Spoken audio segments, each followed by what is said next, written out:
But how exactly do I pick if I'm good at it, like a really good fit, or maybe passion is it? Something I could do every day, never miss. Something that I love that could feel like a gift. Forget about the money and just find what it is. Can I face this? Can I make it? I feel faithless, wish I could replace this. I need changes, I wanna be the greatest. So I will chase it, I will be courageous.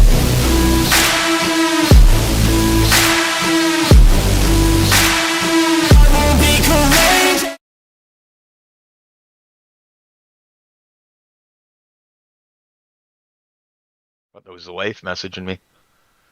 There we go. All right. Hey, everybody. Welcome to Grimsforge Gaming. Today we're going to jump into Infinite Archive with my buddy Wolf. And Hey, guys. it's going to be fun. We're not pro Infinite Archive runners either, so don't have real high expectations here. I am not a PvEer. I'm doing this so that we can have this conversation. Yeah. Today we're going to talk about subclassing and we're going to talk about just PvP in general, battlegrounds, all kinds of stuff. Give me a second. I'm going to get this link sent out to different Discords and stuff, and we'll try and get some people in here real quick. Sounds good. Sounds good.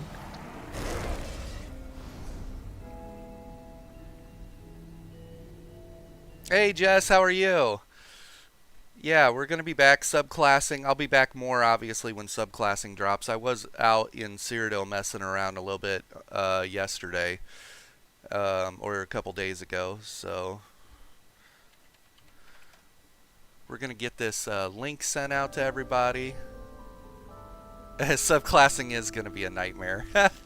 Oh, it's going to be so unbalanced, but it's going to be fun. Yeah. Like that's the big part. That's the takeaway that I think everybody should get from that. Yep. Yeah. Yeah, there's not going to be much balance to it at all, but you know, it's going to be wild. It's going to be the Wild West. So I really feel, and I've left posts on this on multiple people, but I really feel that it's going to be really hard for new players, because even teaching them what to watch for against class-specific builds, you know, okay, this is dot DK, or this is mag sork, obviously, or probably a max mag sork because look at its shield size, or this is a beam, you know, Arcanist. Well, now, Well, yeah, you're gonna have a stealthable Stork auto critting, and then Mage is wrathing you. Like, I mean, yeah, you know, and that's without using potions. That's just having the lines. yeah, It's going to be ridiculously strong. yeah, yeah. And then you take the DK, who's a dot DK, and you put the rapid rot passive on him from that line out of the Necro, and now all of a sudden his dots are 10 times stronger. Yeah, exactly. Yeah. Hey, we're gonna make some fun stuff, though. I mean. Oh yeah, oh yeah. Some very thematic stuff. To quote Star-Lord from you know, the what was it, Guardians of the Galaxy 3, I'm gonna make some stuff, right? Like, yeah. Yeah. Give me a minute. I'm just dropping this into some of the Discords here, getting some people in.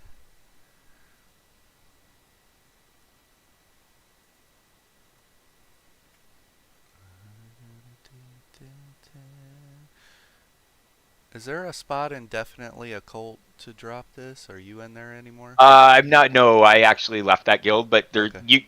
you could pop it in there. I'm sure they've got a spot. They had one for PvP a while back. Just pop it in. Okay. I think you had your own channel there at one time, didn't you? Yeah.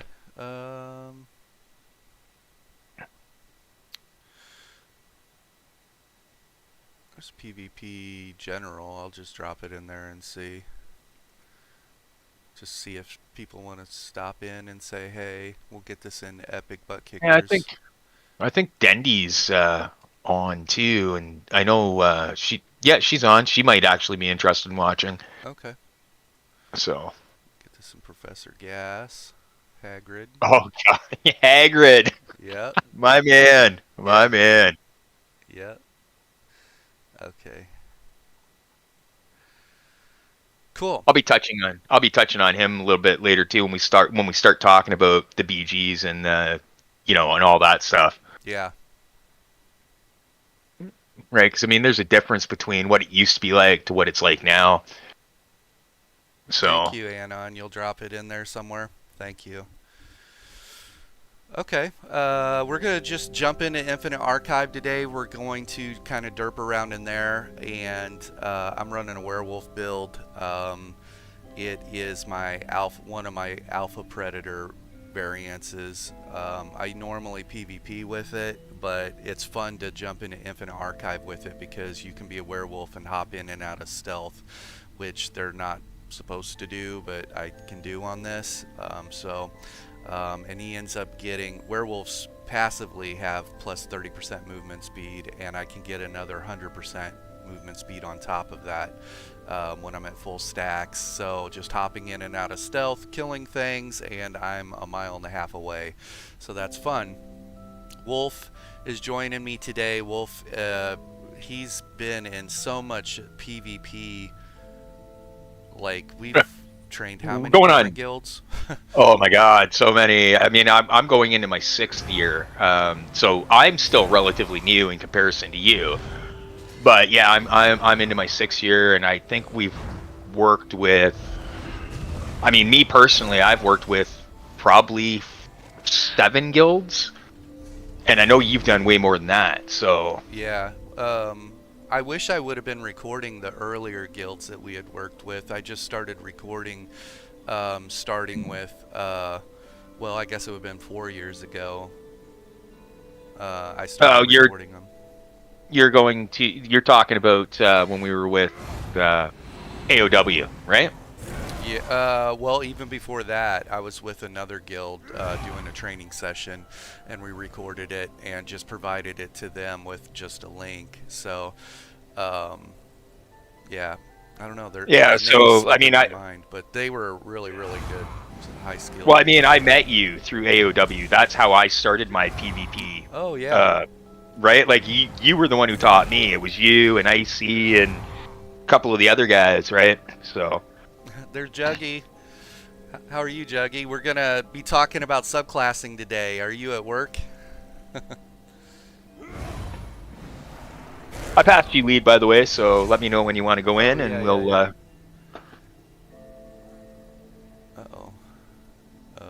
I might have to travel to you. I got a bug that won't let me look at the map outside of my home. Go figure. Working as intended. That's right. That's a feature, right? That's we call those features now. That's a feature. Yeah. Hey, if you're in chat, how's my volume sound in the stream? Are you guys able to hear everything just fine? You able to hear Wolf fine? I do apologize, by the way, guys. I'm a little chesty today. I got some health issues, so my breathing isn't the greatest, but we're gonna power through it. Not loud but clear. Okay, thank you, Anon. You know what I'll do? I'll move the mic closer to my mouth. Well, now you just sound... Yeah, I mean, I don't want to go there. I was a little breathy, buddy. That was a little breathy. Alright, I'm in Infinite Archive here. Alright, I'm on my way to you. Hang on 1 second here.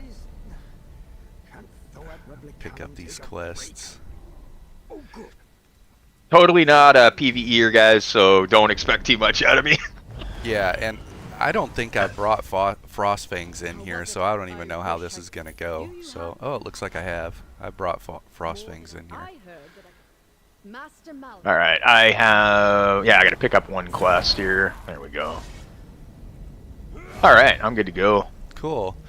Lies, exactly. Let's see, there are people that talk that way. Yeah, they're the ones that get paid the big bucks, right? The really, really low, deep voice in a world where... How you doing? Yeah, how you Those guys, yeah. Okay. Hey, let's just get going. Let's start with Battlegrounds first off. Let's rewind real quick to. I need 100% transparency with everybody.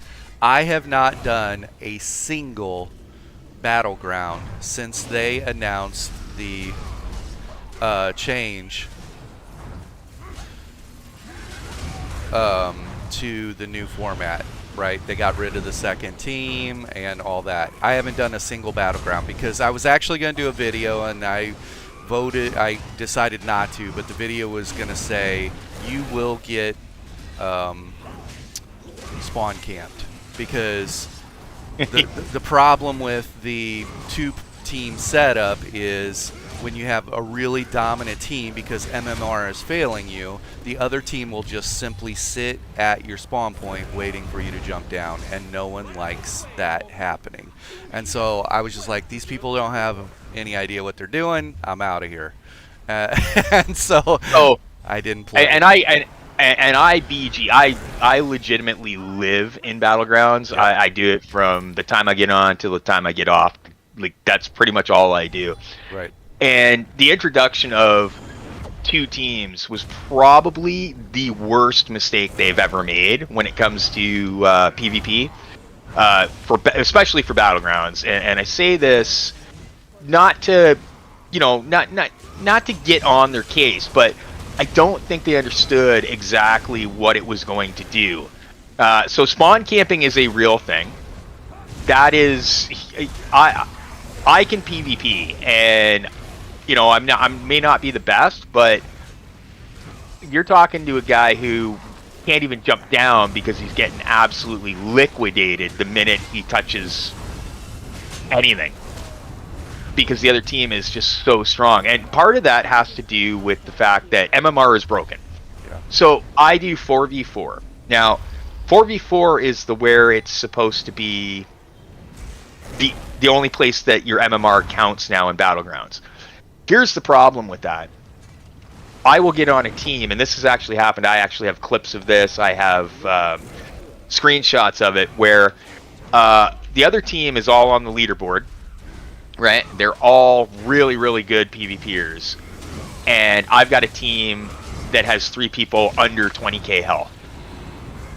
Which, and I mean, I've had this conversation with a couple of people. I honestly believe they've introduced bots into the system now so that you don't have to wait.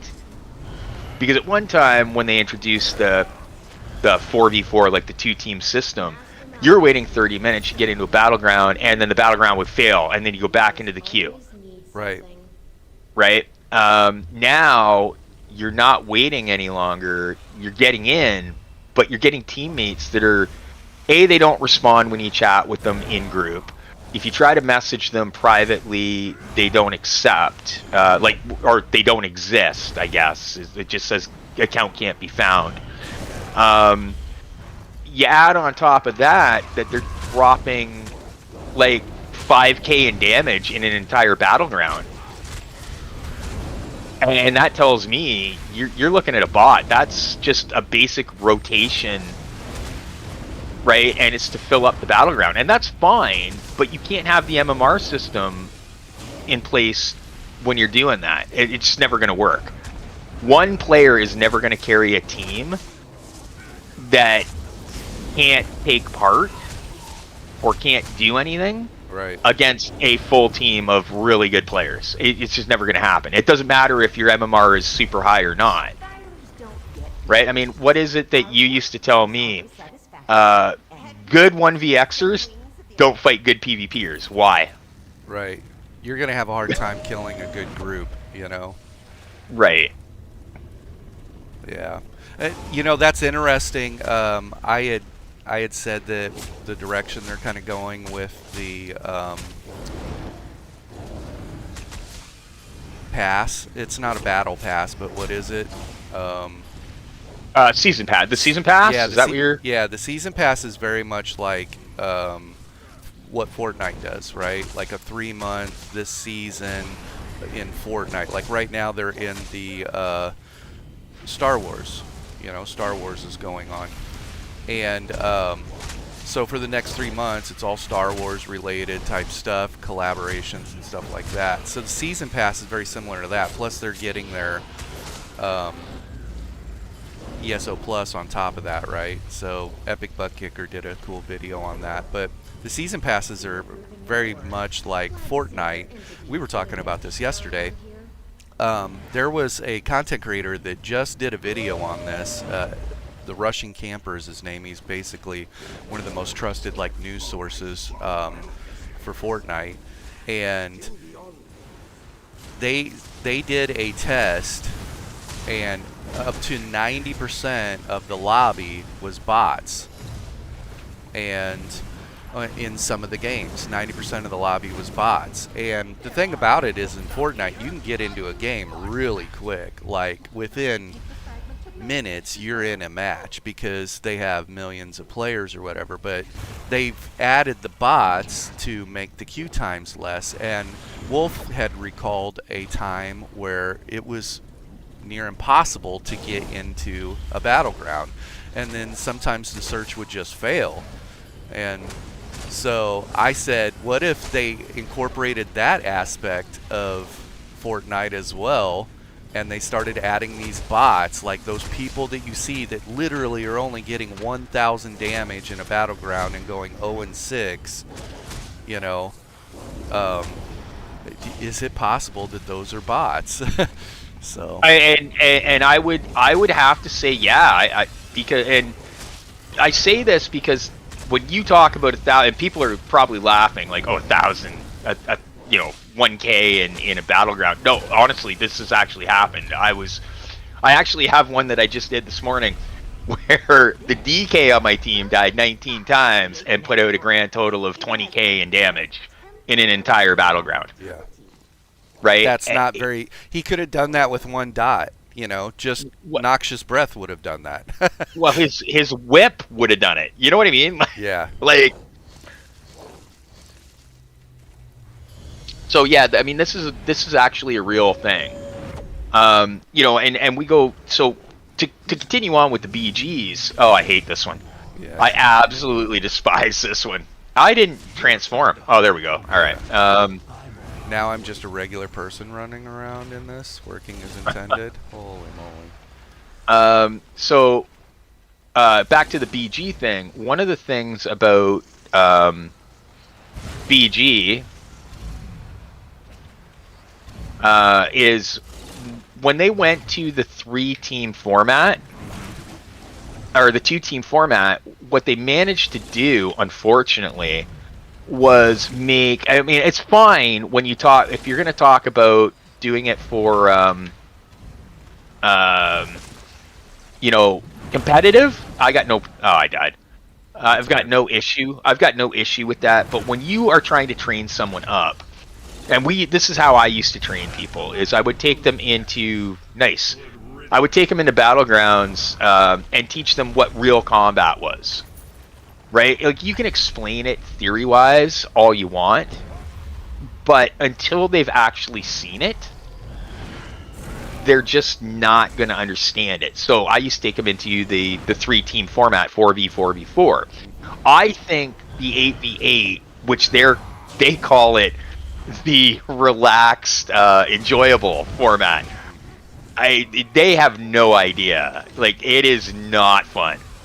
8v8 is probably the worst version of PvP that I've ever experienced, because you get 4 people on one team and they will just pin an entire team in their base, and that team can't do squat, right? And that's it's unfortunate. So if you bring back that 3rd team, what you've now allowed is even the newest, most rudimentary player has a chance to get off their base, get out, and experience what PvP is, right? And they've taken that away with the introduction of a 2-team format. So I think rethinking the 8v8 and making that the 3-team format again would be a good idea. I know a lot of the BGers that I run with would prefer the 4v4 competitive stay, so the 2 teams stay. Now that's problematic in and of itself as well, because you can have the same situation there, but I think that's a little more accepted with the competitive guys. They really do understand that sometimes you are the bug and sometimes you're the windshield. So I don't think it's as big of a deal for them. But new players who just want to experience it or even get their daily in, right? You've made that really hard for them to do. And the spawn, we talk about the spawn camping. It's atrocious. I've got clips where you legitimately, I at 40k health am getting slapped before I touch the ground coming out of my spawn. Yeah. That's a ridiculous thing. That shouldn't be happening. Yeah. Yeah, it was very poorly thought up. So, yeah. I don't know. So I think that we probably do have it. It appears like we have bots that are in Battlegrounds, because they don't message you. You can't message them. They're only doing 1,000 to 6,000 damage, and they're going 0 and 6 or whatever in the Battleground. And you should be able to do more damage than that with just one dot, right? 1,000 damage in a Battleground and going 0 and 6. I don't know what that's all about, but. Now, don't get me wrong, there's lots of new players, and I'm okay with that, right? But new players, 9 times out of 10, will talk to you. They will, at least have something to say, like, oh, how did you do that? Like, I got asked by a guy that was doing very little damage the other day, like, how are you doing so much damage? So I was explaining it to him, like, obviously not a bot. He asked a question, the whole 9 yards, but to get better, then right. But then you get the other guys that, yeah, it's just, and when you look at the speed difference between what it was, let's say 2 months ago to what it is now, something has changed. Yeah. Right? Yeah.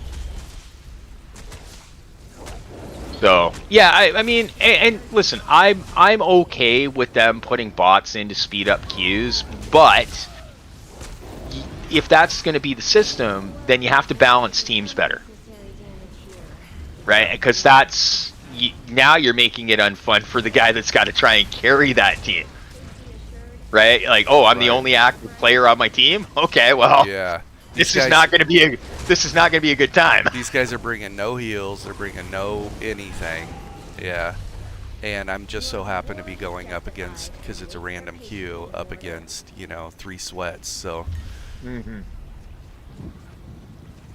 that's all fine and dandy. And I mean, the worst part about this is that it's probably going to get worse with subclassing, right? Like, so that takes us into the subclassing, because it's probably going to get a lot worse with subclassing, because you're going to have these guys that are miles ahead of everybody else, knowing, hey, if I put, I mean, something you and I were talking about yesterday, right? Like, you take a warden.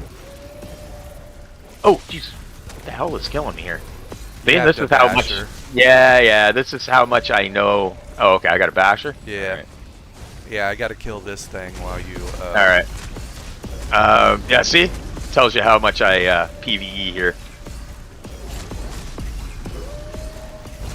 Oh no, I'm gonna die for sure. Oh, thank God for shields. I'm trying to get to her. There we go. All right. Where was I when that? Oh, right, the subclassing. You put, what were we talking about? Ring of Pale Order, right? Yeah. and Hurricane. Yeah. Oh, Leeching Vines. Leeching Vines. Yeah. Yeah. So Leeching Vines with Hurricane, and applies Health Steal. Yeah. Yeah, simple things like that with subclassing. You're going to be able to mix that. But I think the biggest problem for subclassing for newer players is going to be right now when it's class specific. Like, let's take Warden, since Juggy's here in the stream. Dragonborn. I don't know on that. Let me think on that for a second. Why it would be firing multiple abilities all at once with your controller. But like with Juggy, when you're going against a Warden, obviously you don't want to get hit with the Deep Fissure, right? Deep Fissure's going to be the heaviest hitting ability, and all right, I got this guy. You got to take her. Oh, I'm down. So this will be rough.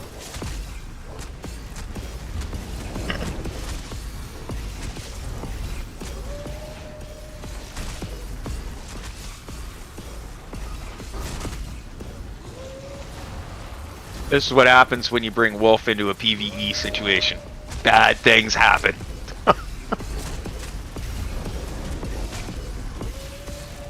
Sometimes they happen in PvP too. Oh, I got stunned. I'm dead too. There we go. Well, I mean, the nice thing is it doesn't cut your thread, right? So. No. So. Yeah, but in Arc 1, that's a fight you gotta win. Fair enough, fair enough. Yeah. So that just means that this ain't, this build ain't it. Yeah, Deep Fissure and Northern. Like, so, new players, that's all they're watching for in current meta, right? They're making sure that they don't get hit with the Deep Fissure, for sure, and then when Northern hits, we got to get out, right? But in the new situation, like, now they're gonna have to watch out for Deep Fissure, they're gonna have to watch out for a Beam, they're gonna have to watch out for, here comes a Blast Bones coming in, like, there's gonna be so many more things. Or, oh, what do you know, you're gonna get hit with Merciless twice now. So it's a Deep Fissure into a D-swing, heavy attack, Merciless, right? Yeah, Zombie said, don't worry, you can, everyone can shadow and double spec bow. Yep. Yeah, double spec bow. Yeah, how ridiculous is that, right? Like, it's only cracking you for 18 to 22k now. Right. Yeah. Well, and that was funny too, was like we were talking about over the last, say, 5 years or whatever, we're like, why spec bow have a higher tooltip than other abilities, and the people that are defending it are like, well, you got to hit 5 times just to be able to use it, and it's like, yeah, but light attacking is just part of your weave in your regular attacks, and oh, by the way, your primary spammable is instant cast and guaranteed crit every 3 or 4 seconds, and oh, by the way, like all this silly stuff, why is this a thing? Well, and the worst part is, like, so because I do PvP quite a bit, the two, and anyone who argues this, I clearly isn't PvPing a lot. The two strongest classes right now are by far Nightblade and Sork. Like, they're just, Sork for some reason seems to be able to get through your resistances no matter what they're throwing at you, and Nightblade can global you. Here's Redbird. Right? Yeah, Nightblades can global you. That was something else too. There's another streamer. I don't want to share too much behind the scenes because this is future content for him, right? But there's a streamer that jumped on the PTS and we were watching, and he has an opening burst. This isn't a ganker. This is a 1vx build, but he has an opening burst of 300k damage. Now, a couple things to keep in mind. Yeah, that is with subclassing, right? Yeah, that's with subclassing. He's on the PTS, putting together, something gross, and he can clear 300k DPS on a dummy. So dummies only have 18.2, 18.3 damage, or resistances, right? So there's that. But if you were to cut the damage in half, because PvP, right? So take it from 300k to 150k, and then let's make that person have double the resistances. They got 40k resistances. Now cut the 150k in half. You're still clearing 70k damage, or 70k health, right? Well, even if you were, let's say you cut that in half, that's the majority of players right now. Right. Like, you cut 70k in half, you're still doing 35k in damage in a burst. Yeah. That's going to clear most players. Yeah. Yeah. Especially new players. They're going to get hit with the kitchen sink, and every item from your house is going to be thrown on them. It'll probably all happen before you might even render in for them, you know? So...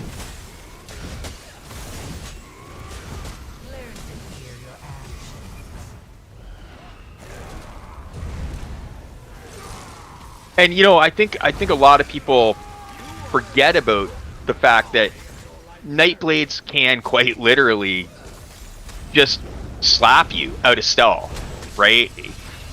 They're a guaranteed crit coming out of stealth. God forbid you're dealing with a vampire now, and if they're glass cannoning, that's what makes the gank build so strong, right? Like, they're just a ridiculously powerful class.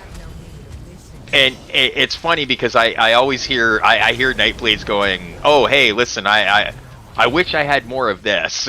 I wish I had more of that. Well, guess what? You're getting it now. You know what I mean? Yeah. Like, with subclassing, you're gonna get everything that you were lacking to begin with. Yeah, Zombie is saying necro healing as a subclass is underrated. Best purge. Yeah, for sure.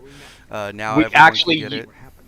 You and I actually had that conversation where I said I'm almost positive that that's going to make a comeback in this with subclassing, because it is by far the best purge in the game. Yeah. It's way better than the Templar purge. Yeah. Lose werewolf. It's hard to keep werewolf in here. At least this version. Can we take a quick break here? Yeah. I'm gonna bio real quick, man. Yeah, no worries. See, when I was watching a stream about subclassing, my first thought was, wow, now 95% of the BGs will not be Nightblades and Sorks. It will be Nightblade Sorks. Exactly. Yeah. Yeah, exactly. I know on the PvE side of it, because I've been watching Night Hero. He does really, really polished content.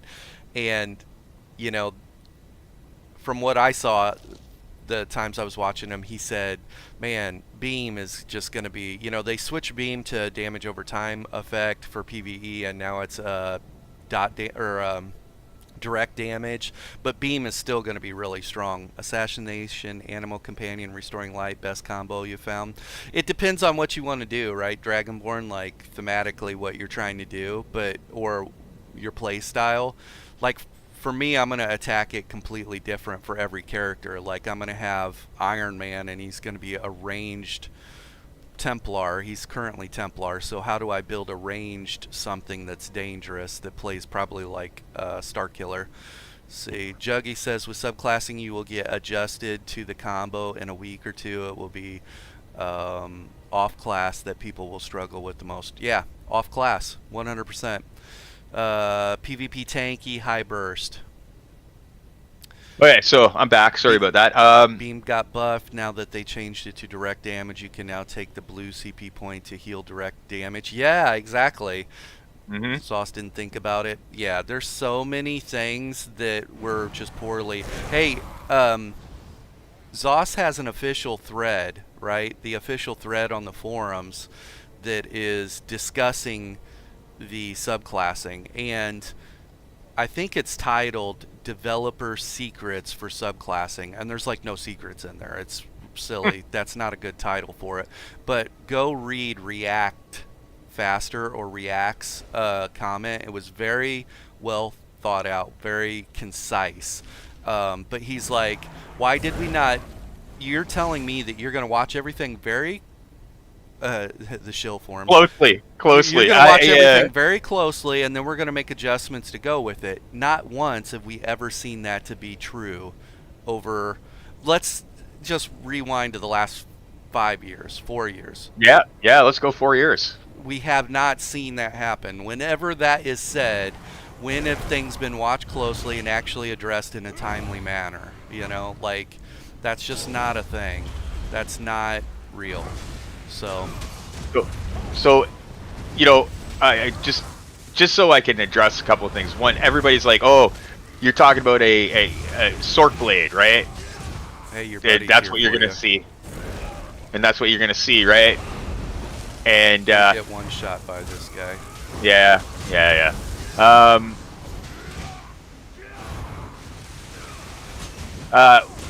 I have a no execute DK who can draw no execute, and he can drop 12 people in a battleground and get 32 assists. Do you know what I mean? Right. And now you're telling me, well, I can take, instead of running whip, I'll just put, Mage's Wrath on him. Like, Right. now I've got an execute. So I mean, you're just talking crazy broken stuff. It's going to be fun, but if anybody who thinks this is going to be balanced needs to give their head a shake, because it's just not going to be. Yeah. And like you said, right, they're not going to address, like they're saying, hey, we'll address it when we see it.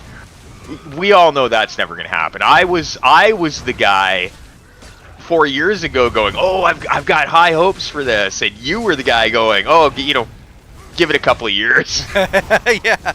And you hate being that Debbie Downer, that negative, I'm not trying to be negative, I'm just trying to be real, like, let's be honest here.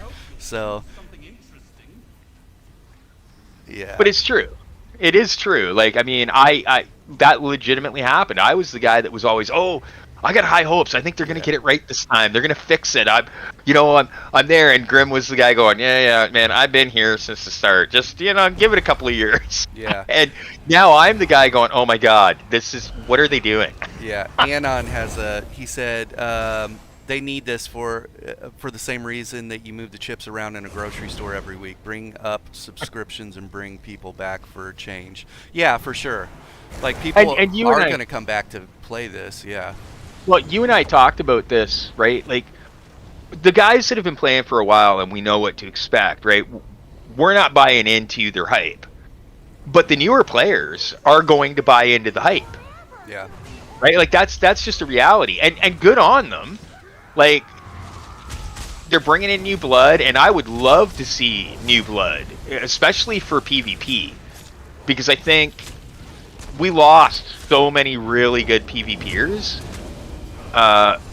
over the last couple of years that new blood kind of needs to be in there. I mean, the guys that were teaching before aren't here anymore. So now we need people that want to learn, that can become the next generation. And that's great.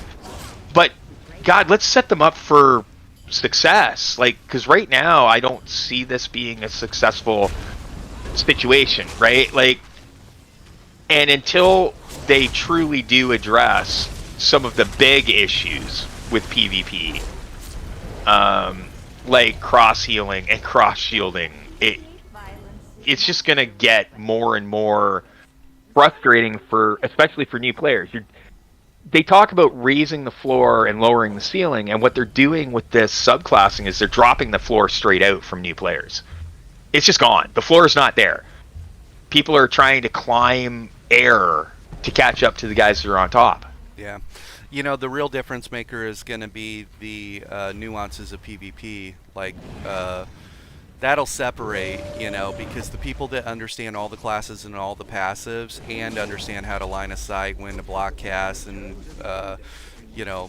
when to dodge, when to block, when to dodge roll, like, they just understand PvP, they're going to do really well. Like, because they'll recognize the stuff that's being thrown at them, but the new players won't. Dragonborn asked, what are the two main meta builds you see in PvP? It depends on where you're PvPing at and how you're PvPing. Like, because if you're a ball grouper, your build and meta is very different, If you're, I was watching Epic Butt Kicker last night, and he put a group of people together, like 4 people, and they were all running Rush of Agony, and they were just bouncing people around back and forth just for the fun of it, ROA is for the record, ROA is extremely strong in PvP on specific classes. Right. I run it on my DK. I don't play meta, mind you. Grim taught me, and Grim is a non-meta, an off-meta player. I'm an off-meta player. But I mean, I know, like when we talk about meta, I think it's important for people to understand. The only reason that meta is because somebody went, hey, this really works well. I've crunched the numbers, and this is... Playstyle plays a factor into that as well. Like, how you play will make a difference as to whether meta will work for you. Right. Or the current meta. How's that? Yeah, it depends on what you're running into. You know, Rally Cry Backbar is obviously one of those things, or Wretched, right? It's going to be probably one of those two things. You could usually say Rally Cry or Wretched is going to be a backbar setup for people. So, front bar is different. It's different depending on where you're PvPing, if you're solo, if you're in a small group, if you're in a ball group, or if you're in a well-organized group. Maybe that armor set is going to be complementing the team as opposed to selfish, right? Well, I mean, you could talk about my Warden, right? Like, I run a back bar Rally Cry, but my front bar I'm running Arcasis. Yeah. He's 100% team-oriented. Right, but he does well. Yeah. So. And then you got Juggy out there asking people what do you want me to run? And then he puts a build together and then runs on it, you know? So you got some people that are like, it's less about the armor sets. Armor sets are important, you know, but it's more about the skill set or understanding PvP nuances. So. Well, and that's something that you and I have talked about in the past as well, right? Is people understanding how to break free, you know, when is a dodge roll better than a block? Like, learning that is kind of important. Yeah. Yeah, when to block, when to dodge roll, how to block cancel. Zombie Jesus, you can be like me and play Necro, which is horrible with any set. Yeah. Hey, did you try... Yeah, I have a Necro. Did you do Corpse Buster? I heard Corpse Buster's kind of fun on that. It is a lot of fun, but you've got to be running corpses. Like, yeah, you're kind of petting it out. Now, there's a system that might work really well. You know, add Sork with Corpse Buster for for your DK or your Necro, and then you've got all kinds of corpses. You know what I mean? I mean, I can already tell you what I'm going to be doing with the Lich King. I'm going to be running a full pet build, probably D-Swing or some spammable and execute, and then the rest are going to be pets. So, and he's a Necro, but, you know, I'll probably put the Sorcerer pet line on there and then see what other stupid stuff we can get. You know, I want to have like the cap 6 pets running around. So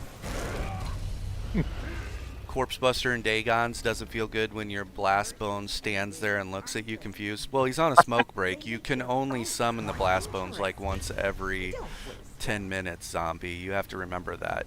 The rest of the time he's on a smoke break. The thing about... Here's what kills me about Necro. They took a really bad class. They tried to make it better by changing one of the Blast Bones, but they changed the best Blast Bones. Right? Like, that was, like, so silly. Because, oh, hey, we got a, I didn't even realize we had him up. You want to kill the water orbs, or they'll eat your face. That's fine. That's fine. I'm killing the scamp. He's dead. All right.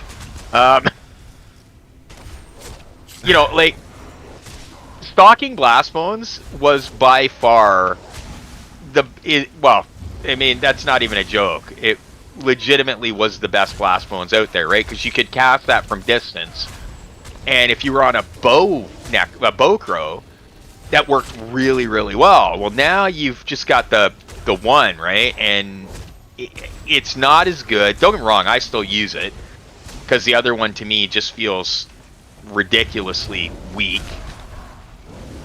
You know, like, I know it's supposed to buff you, but I have had very little luck with it, and so I just go back to the blast modes. Yeah. I like Bowcrow. My Witcher's a lot of fun. Why can I not loot? Dragon, have you come across a great 1VX build yet? I mean, that's another thing too. 1VX just means fighting outnumbered. If you're fighting against ball groups that are trying to pull you and stuff like that, then you know that's different. You got to play the speed game and stay out and ahead of them, and kind of the Manador, right? Jump off. It is so hard to stay in Werewolf on this thing. I'll be honest with you. I would argue, there are builds that will build you into 1VX for sure, but skill is going to play a huge factor in 1VXing. Yeah, 100%. It's more so what you're running into. Like, you'll jump on a build and you'll say this is not sustaining for me, and other people, like the person that you got the build from, they're going to actually say this is the unkillable best build ever, right? That's how they sell it to get the clicks, right? And maybe it is for them, but for you can't sustain on it, and it's because of your personal play style. So it has to be a little bit more personalized than that, and it takes trial and error.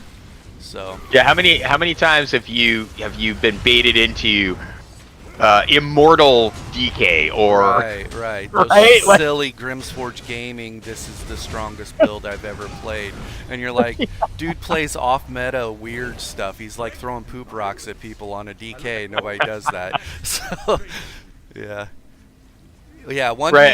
he's saying Dragonborn's saying 1VX is near impossible now. It is very difficult. It is difficult.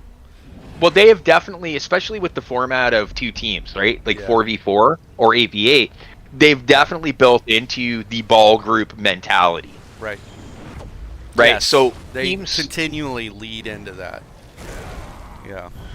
So now you've got teams that are legitimately running for each other, so not running meta becomes a lot more difficult, which makes 1VXing more difficult, right? Now, one of the things that, and I meant to say this to you yesterday, Grim, but I'll bring it up today. One of the sets that I loved when they came out with, because I saw a lot of advantage to it, because of ball groups, I think you might see become super, super strong, and that's Oakfather. Oh, yeah. Right? Because all of the buffs are just going to lead into a massive amount of damage and penetration. And I mean, how long was that bow broken for? Yeah. Right? Yeah. I haven't tested it in a while. It might still be broken for all I know. As far as I know, it is, but yeah. Last I checked, it was still broken. Right? So if you've got a healer on a team, and in BGs, this is something else that should be addressed. So if you want to be on the leaderboards in 4v4 competitive, run a healer. Run a Templar or Warden, you're going to be on the leaderboard. I don't even try on my Warden, and I wind up in the top 10. Yeah. Zombie said, I hope there will be more Necro Bombers that can now stealth and have Nightblade OP shit. Yeah, so we were talking about this yesterday. We know a handful of people that are building bomber builds. There are a lot of people building bomber builds right now because you can put all the stuff on the thing, and it's nothing but massive groups because cross healing and heal stacking has never been addressed ever. It's only basically been promoted. Cross healing and heal stacking has just been promoted, which promotes group play, like massive group play. Well, and what did I say? Like, everybody's talking about, Necro Bombers and Nightblade Bombers. Well, you've now given the opportunity to have an almost unkillable bomber in a DK. Right? Like, you put all that stuff on a DK who's notoriously tough to begin with, and now he can bomb. Yeah. Like, that's some crazy stuff right there. Yeah.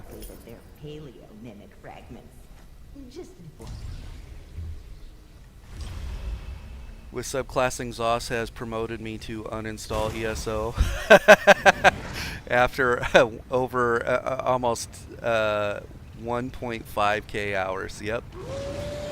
Yeah. So here would be my argument to that. I understand it. Don't get me wrong. I do. I understand it. I think there's a lot of people that feel the same way. They think it's going to unbalance stuff. I think what you need to remember is that this can be fun. And just make it fun. If Zoss wants you to run broken stuff, run broken stuff.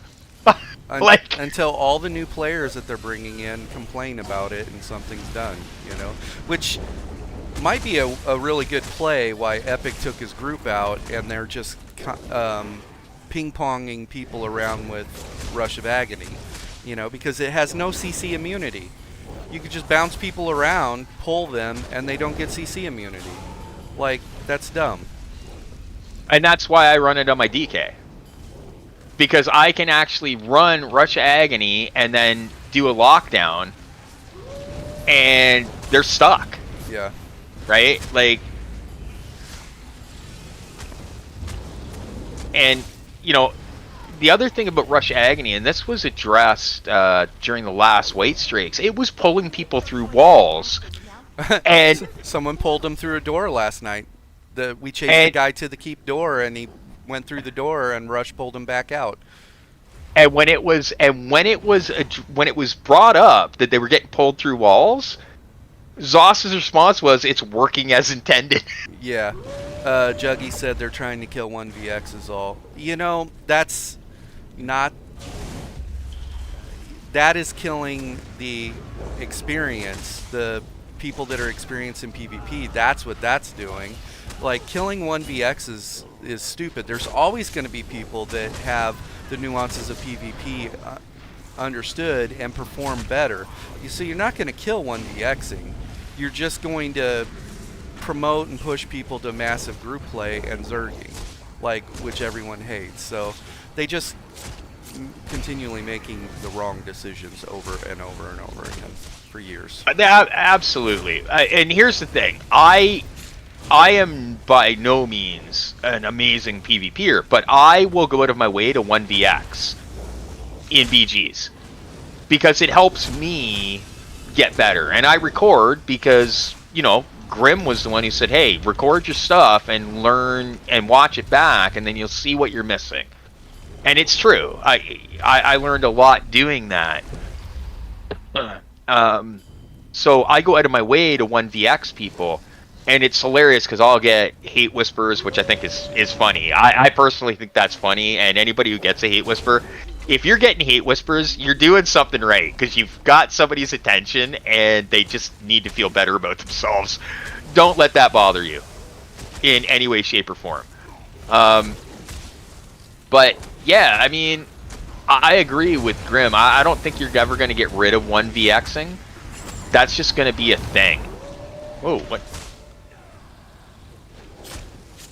Assuming I gotta kill this totem because it's annoying me. Yeah, I guess. I don't know this guy's mechanics, but I'm gonna hold block here. Ooh. I mean, I'm not taking a lot of damage or anything, but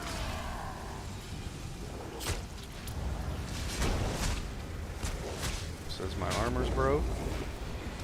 All right, well, we'll take a second after this. Oh, yeah, no. 1v. No, this boss has a mechanic that breaks your armor.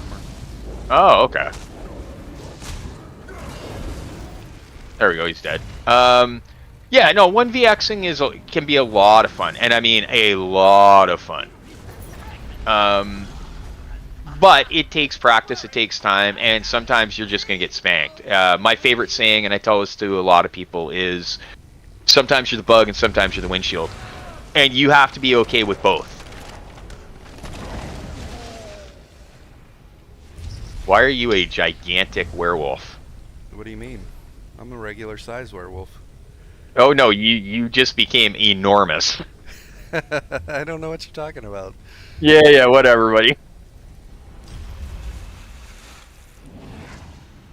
Yeah, you gotta be good with both, right? Like, and too many people let their egos tell them that, hey, I'm never going to die in PvP. If you go into PvP thinking you're never going to die, you are going to have a really bad time. Because sooner or later, you're going to die. I mean, hell, I even killed Grim once. Actually, I think it's twice now. Yeah. I die all the time. Yeah, not to me, though. I do think they're trying to get away from the tank meta, which I find a little bit comical. I'm seeing a lot more glass cannony builds now, and I think that's in preparation for subclassing, right? Yeah. Like I'm seeing Nightblades with 20k health, but they're also dropping like 30k spec bows. Yeah. Yeah. Everybody's gonna have the ability to clear health bars next patch with subclassing for sure, which I think will turn around and push people into a tank meta. They're gonna try and build even more tanky to not get globaled, you know, and have some form of counterplay. But I mean, we're gonna see things getting comboed up on you that we haven't seen before, like a blast bones into a deep fissure into 2 spec bows off of a fossilized or something silly, you know. Like, we're gonna see some crazy stuff. Well, I mean, one of the things that when I work with somebody who's trying to learn PvP, one of the things that I tell them is, if you're running into PvP under 30k health, you're just asking for an issue. Yeah. Especially if you're learning. I truly agree with you, Grim. I think that that's probably going to turn into, if you're not running 35k health, you're going to run into problems. Yeah. Yep. Yep. Right? Like, we're just upping what the health is going to have to be in order to stay alive in a battleground, or in Cyrodiil, or in IC. Yeah.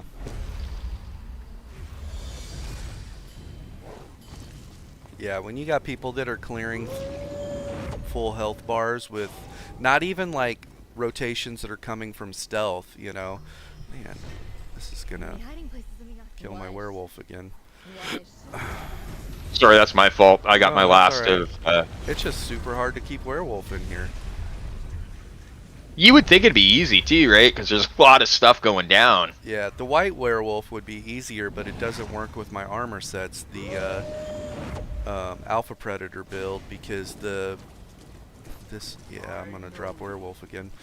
The pets pull me from stealth, so and they themselves don't stealth when I'm stealth, so they're just running around and players can follow me, like they see where I'm going, and that defeats the purpose of being stealthy.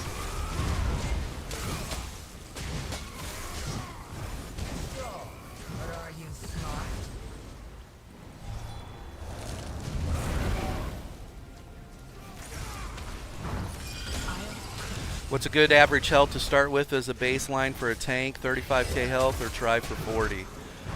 Depends what class are you playing and play style, because, you know, like Wardens, the higher the health, the better your heals, right? It still scales off your max health, so you might as well go for big health. Whatever you can afford to sustain on, you know. So my Warden runs 39k health. My DK runs 37k health,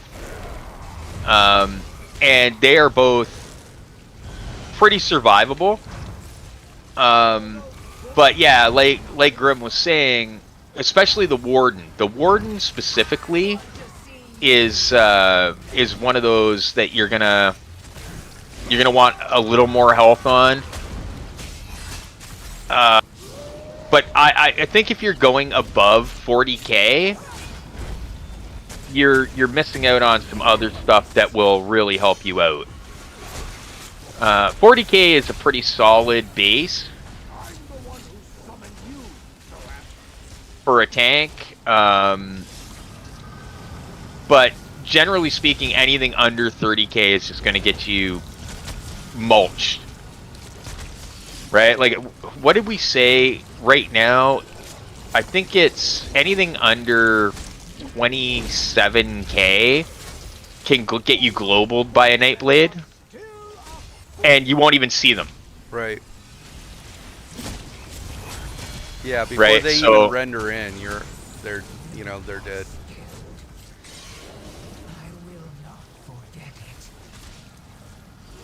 Oh, oh! I wasn't paying attention. I don't know what the hell killed me.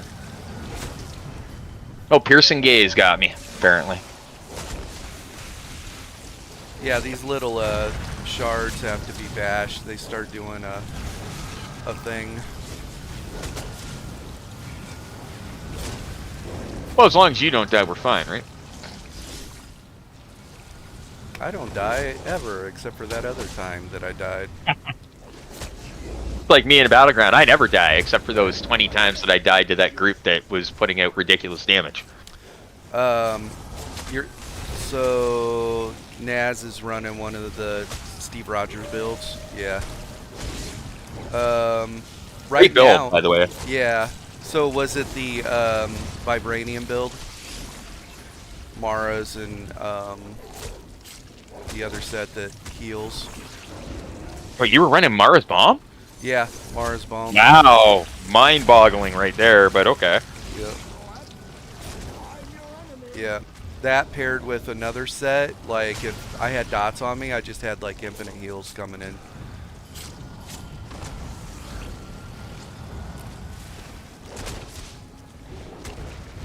No, it's a There's wonder- actually Oh, worthy. Yeah. there's a lot of really good heal sets right now. I think Mara's bomb is kind of an under producer compared to some of the other sets right now. That's my personal opinion, but that's Yeah, well they nerfed it after I made that build. They didn't nerf it because of that build, but they nerfed it after that. Oh, hey, there are certain people who truly believe they put a build out and then Zoss nerfs it because they put the build out. Uh-oh. I'll try and get you up. I just got to get that big thing away from you. I'm not going to be able to get you while that. Oh, the big paw thing. Mhm. Yeah, this was my fault. I wasn't paying attention. I was too busy chatting with you. Oh, you should be able to kill that shard. He's almost dead. Yeah, we'll get him.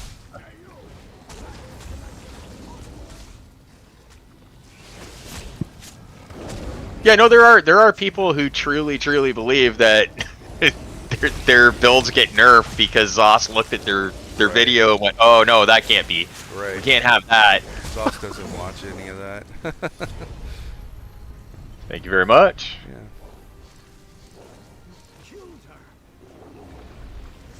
You know, like I was joking. I was gonna talk about stuff with you today that was gonna get me in hot water with Zoss. I mean, I'm already banned from the forums, so I mean, it is what it is.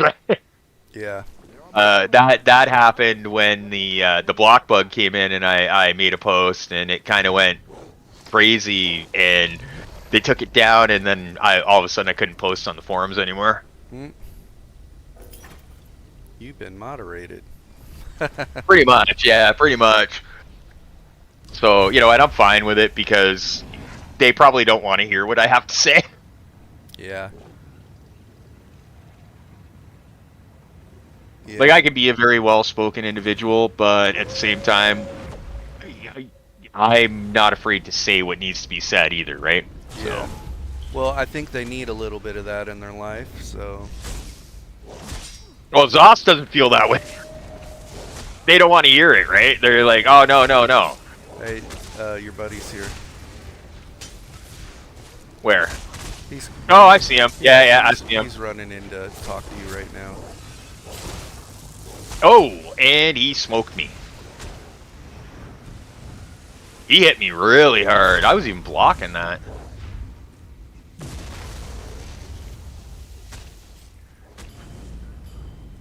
I wonder if my gear is broken. No, it's good. Alright. I must not have got my block up in time.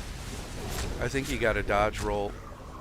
You Oh, got, that might be. Is this Yeah. the Marauder? Yeah, this is Yeah, the Marauder. I this think this hits is the so dodge hard roll that you mechanic. gotta- Yeah.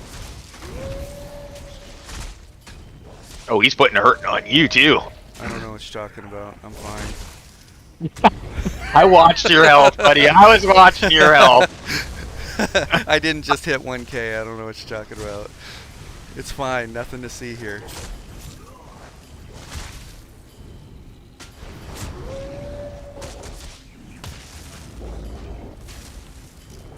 Yeah, if we, I mean, I don't know how you're feeling about it, but I mean, if you're up for it, maybe I'll take you into a BG and show you, you know, if you want to later, we can just jump into BG and I can show you what I'm talking about when we talk about how difficult Oh, a BGs can actually be. Ooh.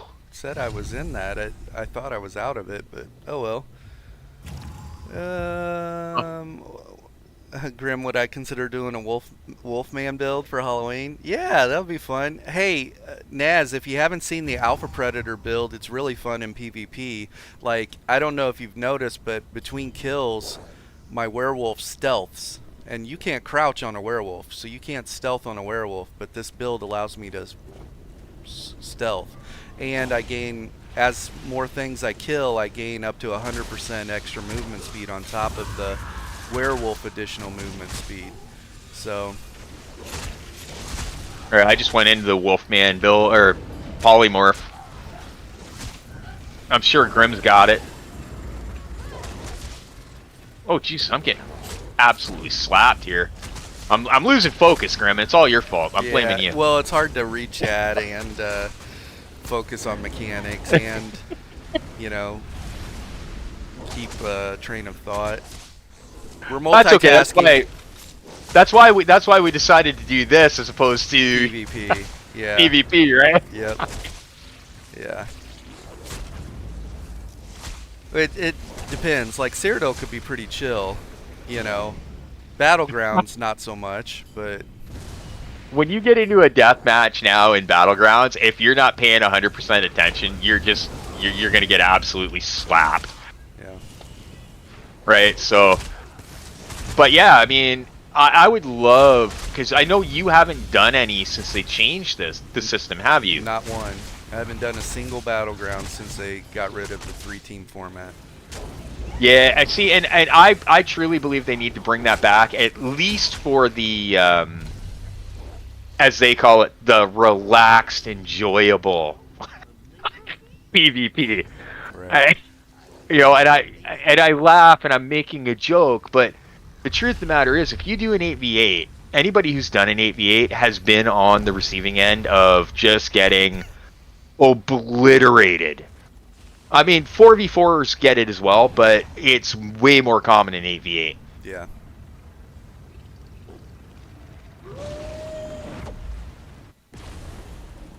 Yeah. How do they do it when you queue for a 4v4 and you only got 2 in the group? They just pair you with another duo? So, and this is, again, one of those situations where you're not real sure. You have the option, in my situation, I run better scoreboard. So I can queue up for all 4 of the battlegrounds. Meaning I can do group 8v8, solo 8v8, group 4v4, and group and solo and group 4v4. So I'm capable of being pulled into any battleground. Right? So if a 2-man team shows up and there's not another 2-man team, then they'll pair you with 2 people that have queued up to play group as a solo. Okay. Right? So instead of a full 4-man group, what you get is a 2-man group and then 2 solos.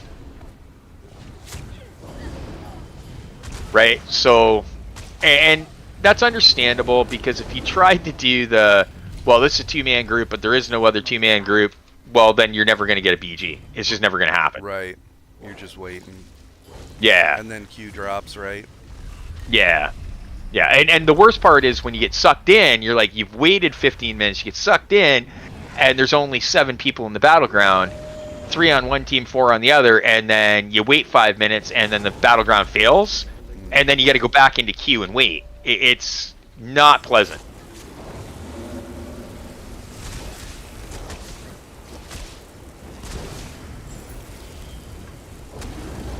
And it becomes very, very frustrating, especially when you do it on a regular basis.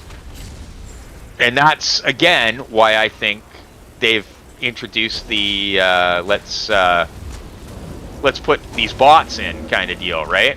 Yeah. That way, because I know people were getting very, very, very upset with the fact that they were waiting to do battlegrounds, and then they couldn't get into the battleground, and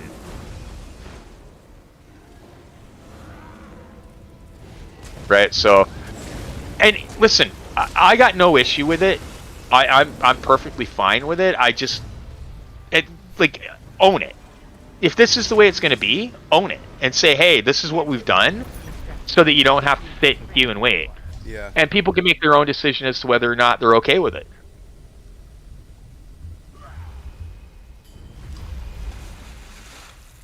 Zoth has this. They don't like to own anything they do. I'm not trying to be a dick. I'm really not. But I mean, have an issue that 5,000 other people are having, and it's all over the forums. And Zoss's first reaction is, "Well, it's on your end. I need you to send me this, this, and this." There's 5,000 people having the exact same issue that I'm having. Right. So how is it not your problem? Oh, we missed a meteor somewhere. Apparently, yeah, I almost died there. That's okay. I survived it though. Dragonborn says IC needs some attention, very stale, but has lots of potential. Dude, I love IC. Like, I'm a sewer rat. Yeah, I prefer IC over Cyrodiil, to be completely honest. If I'm being fully honest. Yeah. I just, you know, there's so many gankers there now. There used to be a time where IC had the best small scalers. Like, if you wanted really sweaty fights and test a build, you could go get in a fight in IC very quickly. Now it's like, if you want to get ganked, go to IC, right? So. But you take Cyrodiil. Let's take Cyrodiil. It's a riding simulator. Ride 30 minutes to get somewhere, die, and then ride another 30 minutes to get back. Right? That's where I have my issues with Cyrodiil.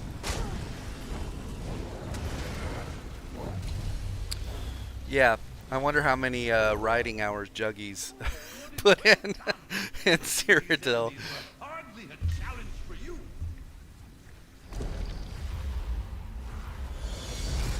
Yeah, I love IC. IC is really good for training. Give me a second here. I'm being. Oh, look! I finished another quest. Interesting.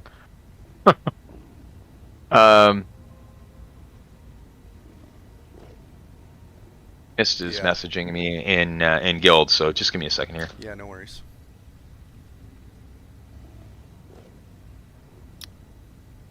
Yeah, both Dragon and Anon agree. Cyrodiil, it should be smaller, and Anon says that place is just too massive, honestly, for the number of players it would need to keep it interesting. Yeah. You know, a hard part about that is think about the 70-man Zergs that are running around, like I was watching Epic fight last night and stuff like that, and you have these massive groups. If you make Cyrodiil smaller, it's going to be really hard to avoid those groups, too. What they really need to do, and we've said this for 6 years now, more than 6 years, you need to kill heal stacking and kill cross healing in PvP. Just do it through the Battle Spirit passive, don't affect PvE, and get rid of that. It got way worse when they brought in scribing. Oh yeah, now it's heal stacking, shield stacking, and cross healing. It's stacking and crossing of shields and healing. So like scribing broke that. Like I've fought entire teams where you can't touch their health because everybody has a 100% shield. Right. It's Yeah, retarded. you don't even touch their health. You will do no damage. Like you've got 15k pen and 7k damage, and you literally can't touch them. Yeah, They yeah. just stand there and laugh at you. Yeah. With the press of one button, their entire team now has 20k shields. With the press of a second button, they now have 10k health coming in over the next, with the press of the next button, they got another 10k health coming in. Like it's absolutely ridiculous, right? And that's the biggest killer for PvP. Is you've made it so that the tank meta or the shield stacking meta is now, if you're not playing it, you're not doing nothing, right? And when you talk about competitive PvP, now I'm a little bit lucky because I do have my DK in the top 20, but the majority of the leaderboard for BGs is healers. Right. And the reasoning behind that is because no matter what they're doing, no matter what format they're in, they're racking up points. Yeah. In 4v4 competitive. Whereas a damage dealer has to actually be doing damage and killing people and doing it, as Grim likes to say, the trap of the battleground. Right? And the trap is when you do the objective in a battleground, it's a trap because it actually takes you out of the PvP mindset. Right. Now, there is a way around that, and the way around that is to turn it into a death match, but do it on the objective. Right. Right? So I run to the objective because I know that's where people will be. I'm just there for the fight. I'm not really there for the objective. And then there are times where I'm like, okay, we're not going to win unless I actually, participate or do the thing. And then I'll hard mode effort. right. Full passion. Right. One of the things that I really think Zoth should bring back again is the deathmatch only mode. I know they tested it and they were like, oh, we didn't see a difference, blah blah blah. They're so full of crap. Yeah. They and don't get that twisted. They're full of crap. There are people out there that just want a deathmatch. Yeah. So give them their deathmatch, but allow the people that want to do the objective to go and do the objective. Yeah. And even for guys like me who love to deathmatch and kill, it's nice every once in a while to just go and do objective. Yeah. Right? And just have a stress-free day. Yeah. Yeah. I've actually, there are times where I've tied up the entire other team for almost the entire battleground, just fighting them, staying near their base and baiting them to engage me, and they didn't do anything with the objectives at all. Like, they just got...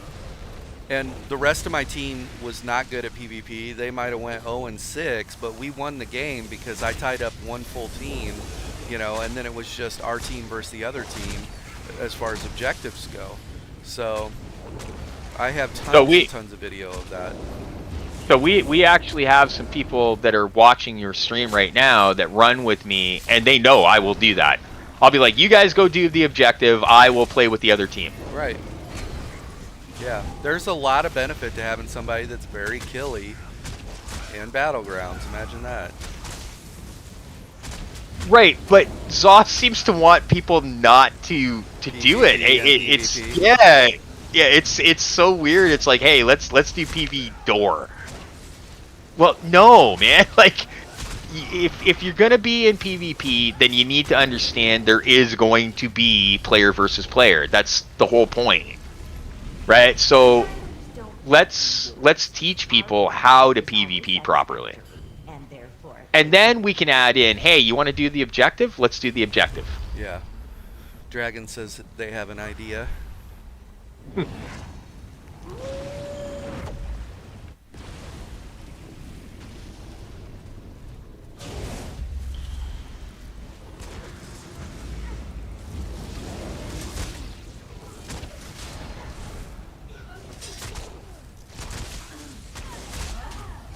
that's the other thing too, and I don't know.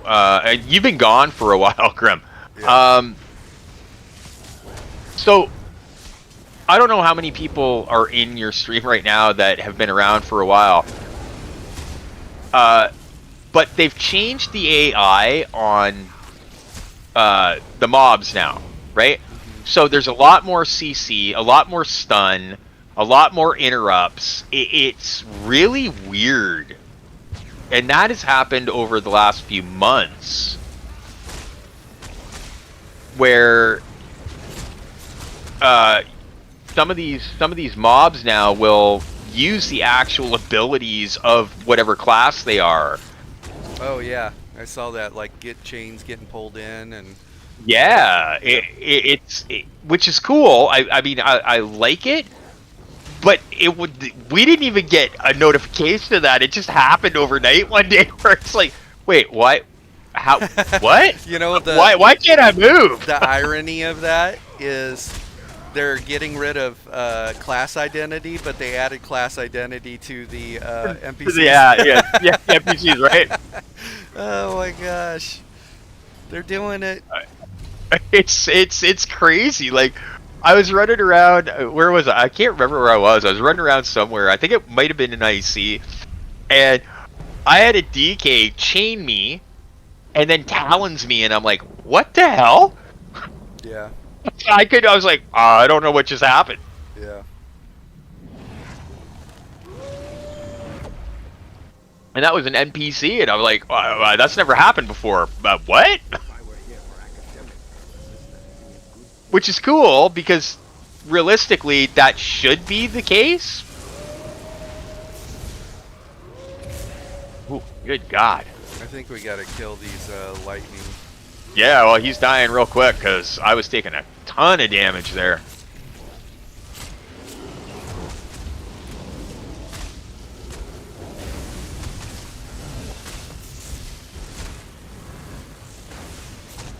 Oh! Yeah, I'm down. I don't know if I've ever fought this guy before in here. I don't know, but I was trying to throw that pestilent glob on him, and I can't even interact with it.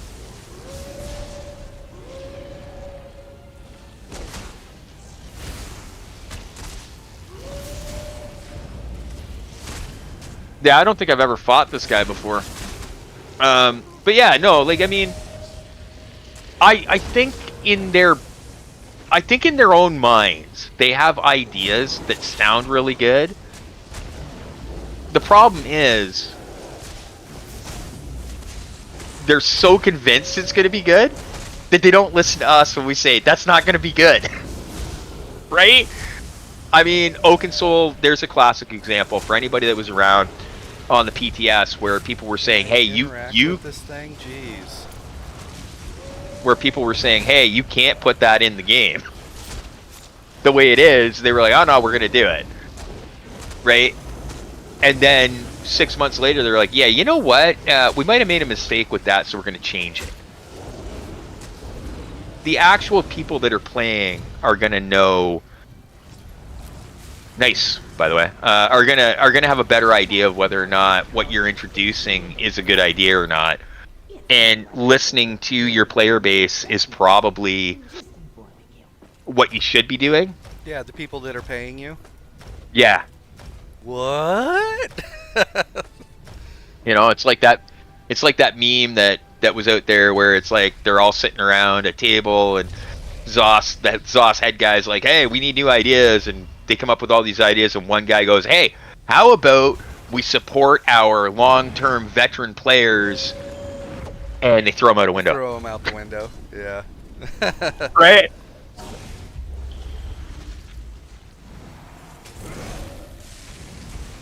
Because, hey, we wouldn't know exactly what PvP is, and that's the other thing, too, and I actually made a note of this, and that just talking about that just brought me into it. I wanted to bring this up. Hang on, lost my train of thought for a second. Bear with me.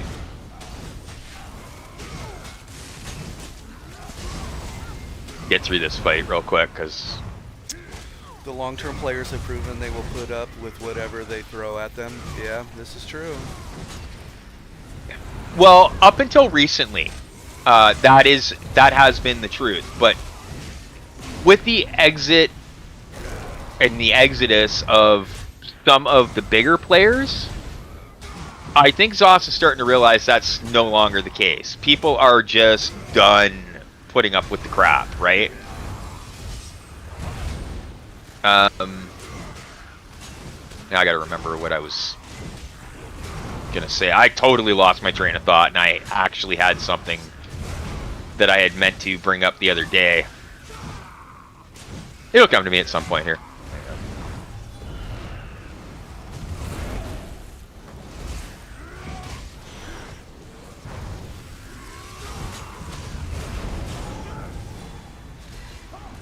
What was it we were talking about? You know, like putting up with. Oh, why can't I think of what I was gonna say?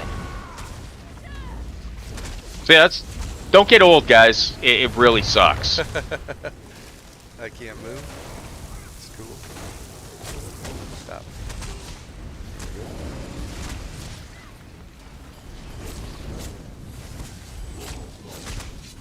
I don't need to move. Oh, you're a werewolf. Movement is overrated. Yeah. Movement, we don't need to move. No, you got to get out of there, buddy. Sorry, my cat is trying to crawl on my desk, so give me a second here. That their movement.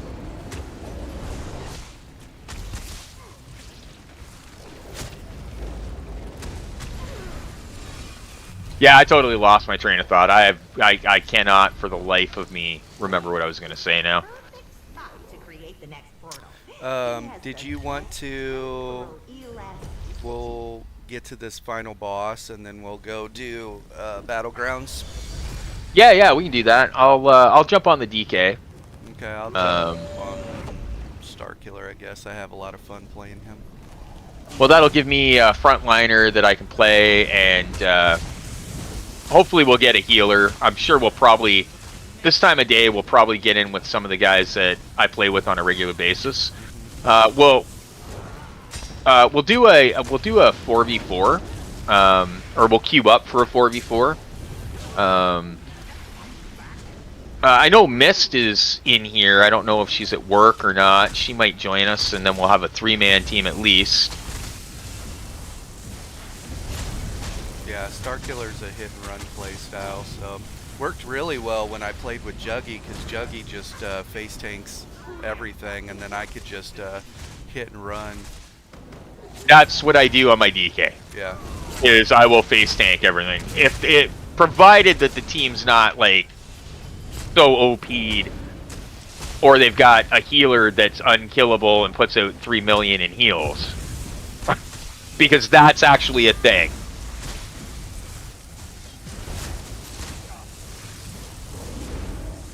But you'll see, I'm sure you'll see. Although, the fact that you've been gone for so long, with my luck, we're going to get, like, a total face roll match where we kill everybody. Oh, I died.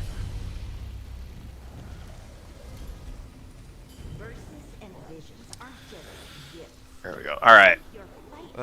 Midnight Wolfpack, he's training us there. Is there a name? Your in-game user? I'll, so Naz was wanting to do some training with you. Yeah, I can do that.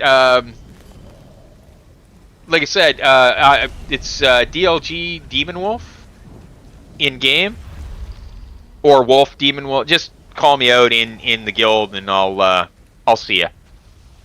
Don't underestimate.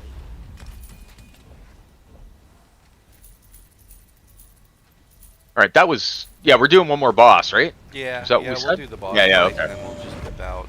It's no big deal. All right. This guy's fine. Remember, he does a knockback. Yeah, the knockback. This guy is.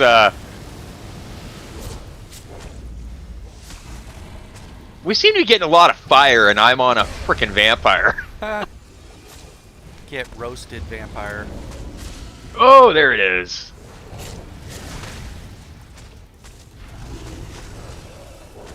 Hammer and I actually got to this guy at one point, and oh crap. Yeah, I didn't make it there. Hammer and I did this guy, and we could not, for the life of us, stop him from knocking us off the edge. Didn't matter where we stood; he just was throwing us off. And we came to the conclusion that he was bugged.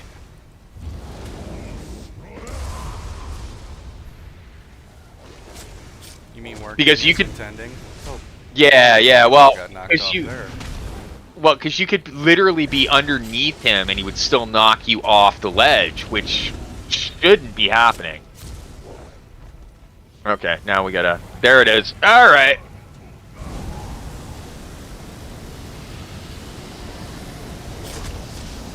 Oh no, this the most- guy, ice blast thing. The most ridiculous mechanic in the game right here.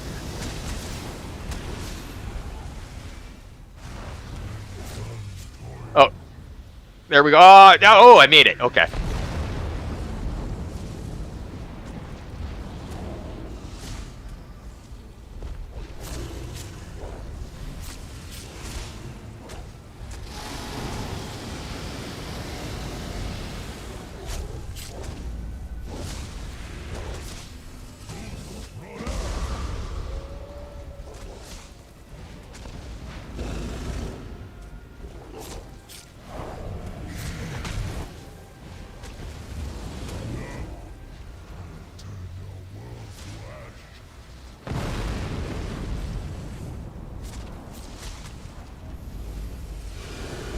Oh, that was real close. I saw you right on the edge.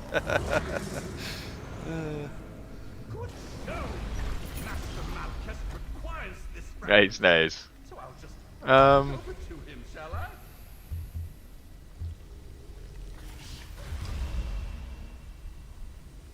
Alright. Yeah, like if I had been half a centimeter back, I would have literally Off been the thrown ledge. right off the edge there. Yeah.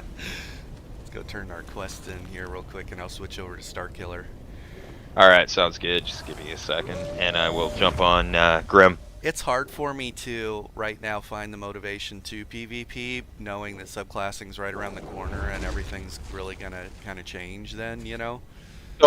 So what I've been doing, and this is how I've been addressing that issue, because I'm kind of in the same boat. Because I know I'm going to be changing up builds. What I'm doing is I'm testing gear to figure out, like, if I want to put a bow blade together, what gear is going to work best on my bow blade. Right, getting all the gear Right. situated. Yeah, so that's how I've addressed that issue. Right. Plus, in fairness, I've been playing quite a bit, and I actually have met during 4v4. I've met some people that I really enjoy playing with. Oh, cool. So, you know, that has definitely helped me out in that regard. All right, I'm going to swap over to Grim. I'll be right back.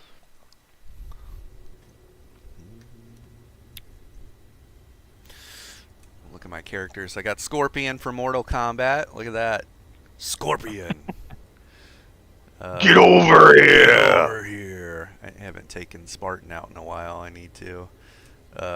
Ghost of Sparta, Kratos. Witcher, my bow crow. Gambit. Oh my god, Gambit. No. I tried to put that together. I could not get that to work in PvP to save my freaking life. Luke Skywalker. Doctor Doom. This will probably be my main for PvP once I get him subclassed. Who, Luke? No, Doctor Doom. Oh, really? I figured it'd be Starkiller, to be completely honest Well, with you. Starkiller's a lot of fun, so it'll be really hard. I have a really cool plan for Steve Rogers, really cool plan for Tony Stark, too. Well, I'm finally going to be able to put my Star-Lord build exactly where I want it to be, so I'll be happy about that. Yeah. Alright, I'm in on Grim. I'm just grabbing a wobbly pop, so bear with me a second here. Let's see. Should I do Starkiller or should I do Witcher, my bow crow? What do you guys think? Which would you rather see me get killed on? Bow crow or Force wielder? Witcher?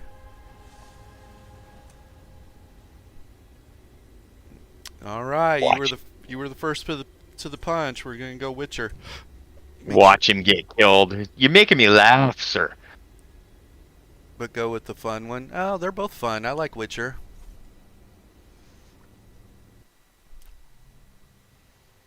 I don't have a problem killing people with Witcher.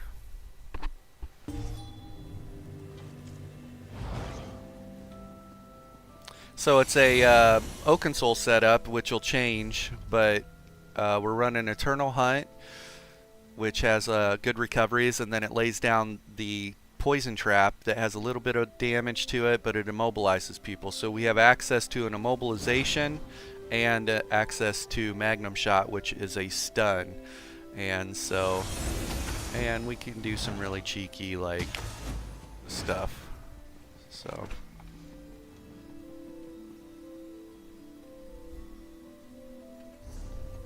I think tooltips aren't looking too bad. 14k tooltip. Let's find out if Mist wants to come with us. Yeah, no worries. Yeah, send me an invite whenever you figure that out. And if we're running in outnumbered situations, I run Pestilence, and single target, need to kill somebody, get them off the board, I run Toxic, so. Let's have a look at the leaderboard here while I'm waiting for a response. Right now I'm sitting in 20th on this DK, and then my my Warden is in 14th on leaderboards. This DK is all about control and damage, so that's how I think he's gotten on the leaderboard. The Warden is just because he can do a little bit of everything, right? Yeah. And Mist is going to join us, so I'm going to grab her up. There might be a delay in the video versus the audio for the live, too. I don't know.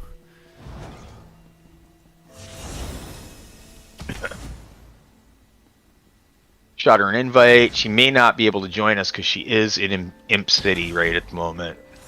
So I might have to wait for her to leave. She's a troublemaker. She's out there making trouble. Oh, she is. She's out there just causing all kinds of havoc. It's my little gank from behind girl. Alright. She likes to sneak up on people and be like, oh, you can't see me? I'm gonna kill you. It's not very nice. Oh, it's kinda hilarious. She's done it to me on more than a few occasions. Hey, that's what we need. We need someone that's very killy. Alright, so here we go. I'm gonna queue us up. Do you guys want a quest? Because I can share the 1,000 points. Sure. We are in an experience bonus event right at the moment, so doing the quests will give you experience towards champion points. I'm still working towards 3,600, but well, at this point I'm working towards 3,000, but 3,600 obviously is the end goal, right? Yeah. All right, here we go, queuing us up. This will take a while, by the way. We're gonna, unfortunately, we are going to sit until we get into a rotation.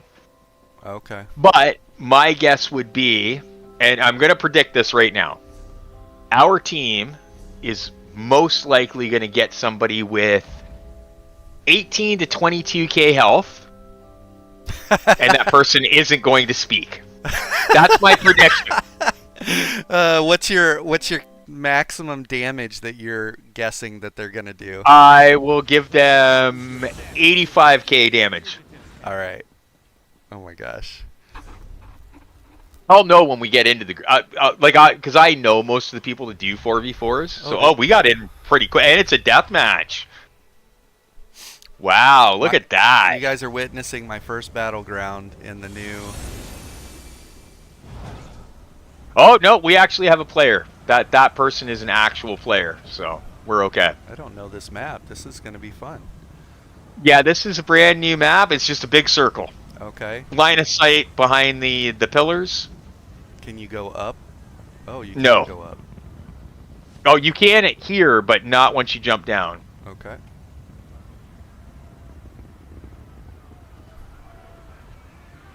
Like once this- once you're down there, you're stuck. Oh, it's just I see. We're going to be in this, just in the dueling arena. Down in the dueling arena, yeah. So those pillars are going to be your line of sights. Right? Like these are all new maps. I keep Every looking map for the is third brand new. team. I'm like, where the hell's the third team at? Oh, it's just us versus them. That's right. They're so Yeah, fucking this good. is... I can't tab target them yet. No. There we go. I'm going to rush them. Okay.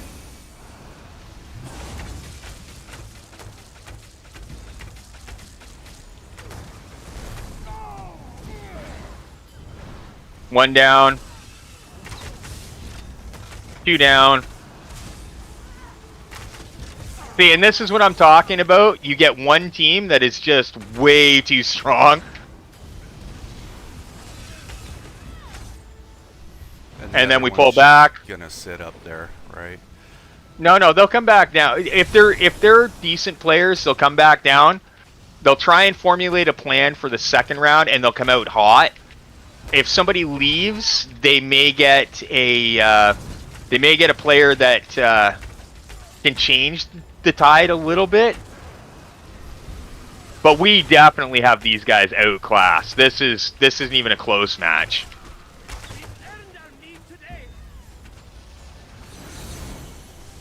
Boo. Right, and this We is where need the third team right now. exactly. Like, they and, wouldn't be and getting that, spawn camped if there was a third team. It's the perfect recipe of chaos, you know, so teams don't feel like they're getting absolutely wham blasted.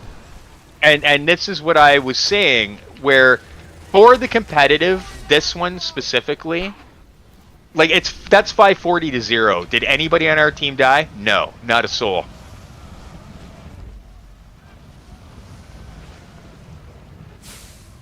Right, so I was right though. He only did 57k in damage, Yeah. but he did get 2 kills and 3 assists. So, like, when you start putting this into play, and I'm guessing part of this is because of your MMR, because you haven't played in so long. Your MMR has dropped. My MMR is higher, and because of what I'm wearing, we're just smashing people in the face. Like, it's not even close. Yeah. They have 2 pet sorks. It's fun. Except one person is going to be way up at the top as it starts. If they decided they're not even going to jump in. Yeah, they're going to be like, no, I'm just going to stay up here good. and you guys have fun. Yeah, this is riveting streaming action right here. Well, and the funny part about this is the way this system works promotes people quitting BGs. Yeah, 100%. Right? So then you wind up with a team that only has 2 people on it because half their team quit.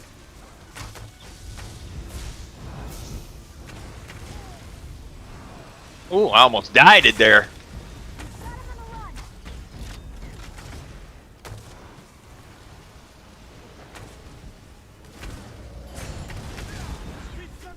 Okay. This guy's just like, yeah, just come over here and kill me, guys.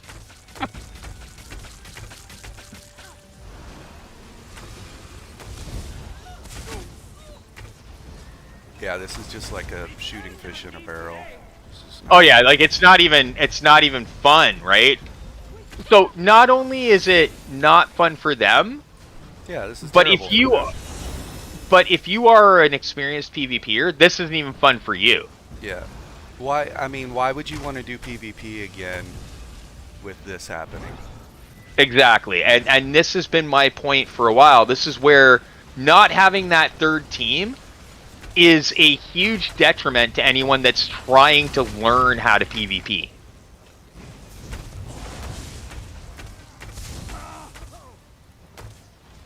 Like, you're killing buddy from the ground and you're not even healing yourself. Right. Grim.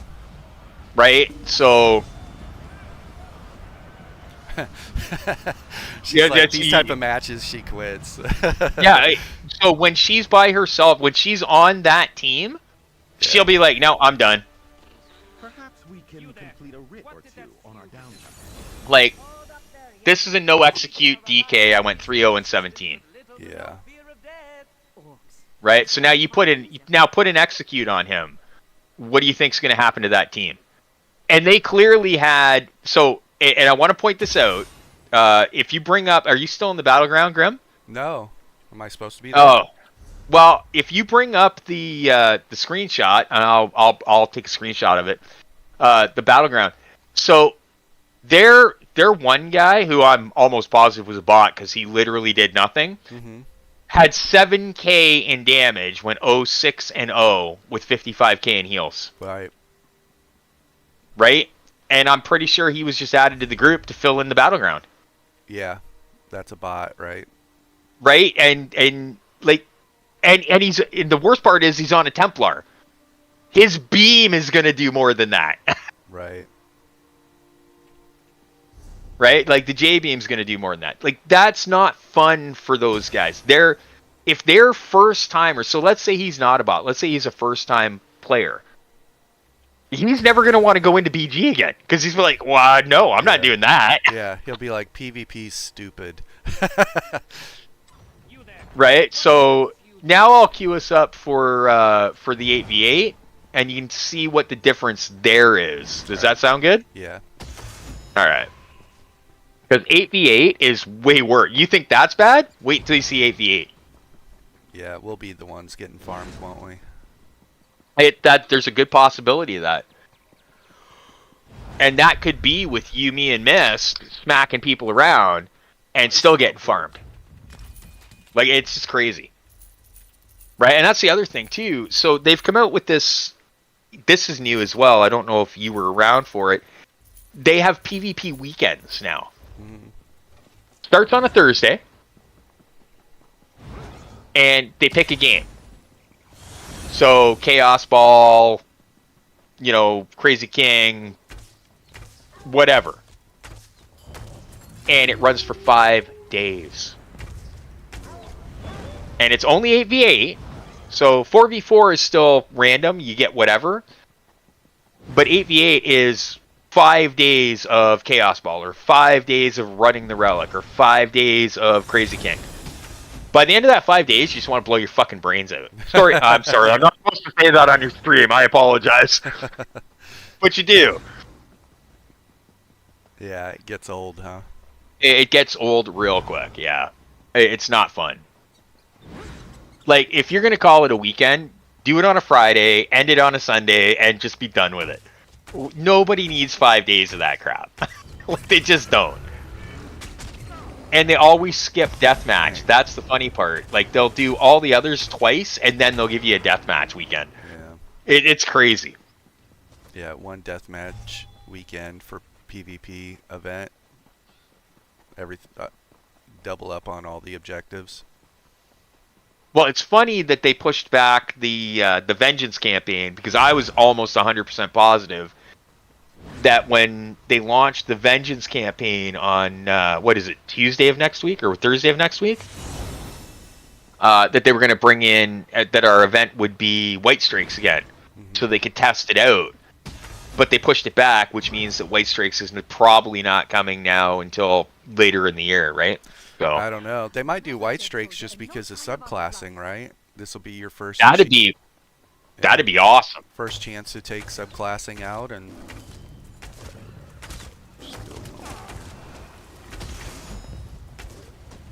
I mean, I live for White Streaks every year. That is by far my favorite event. Is White Streaks.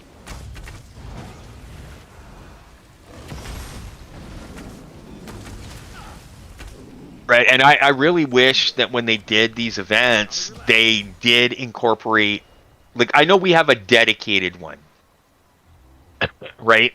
But it'd be nice if more of the events had a, listen, if you kill a boss, the events are like, you kill a boss, you get a box. Complete a battleground quest, get a box. I think all of the events should at least incorporate PvP into them.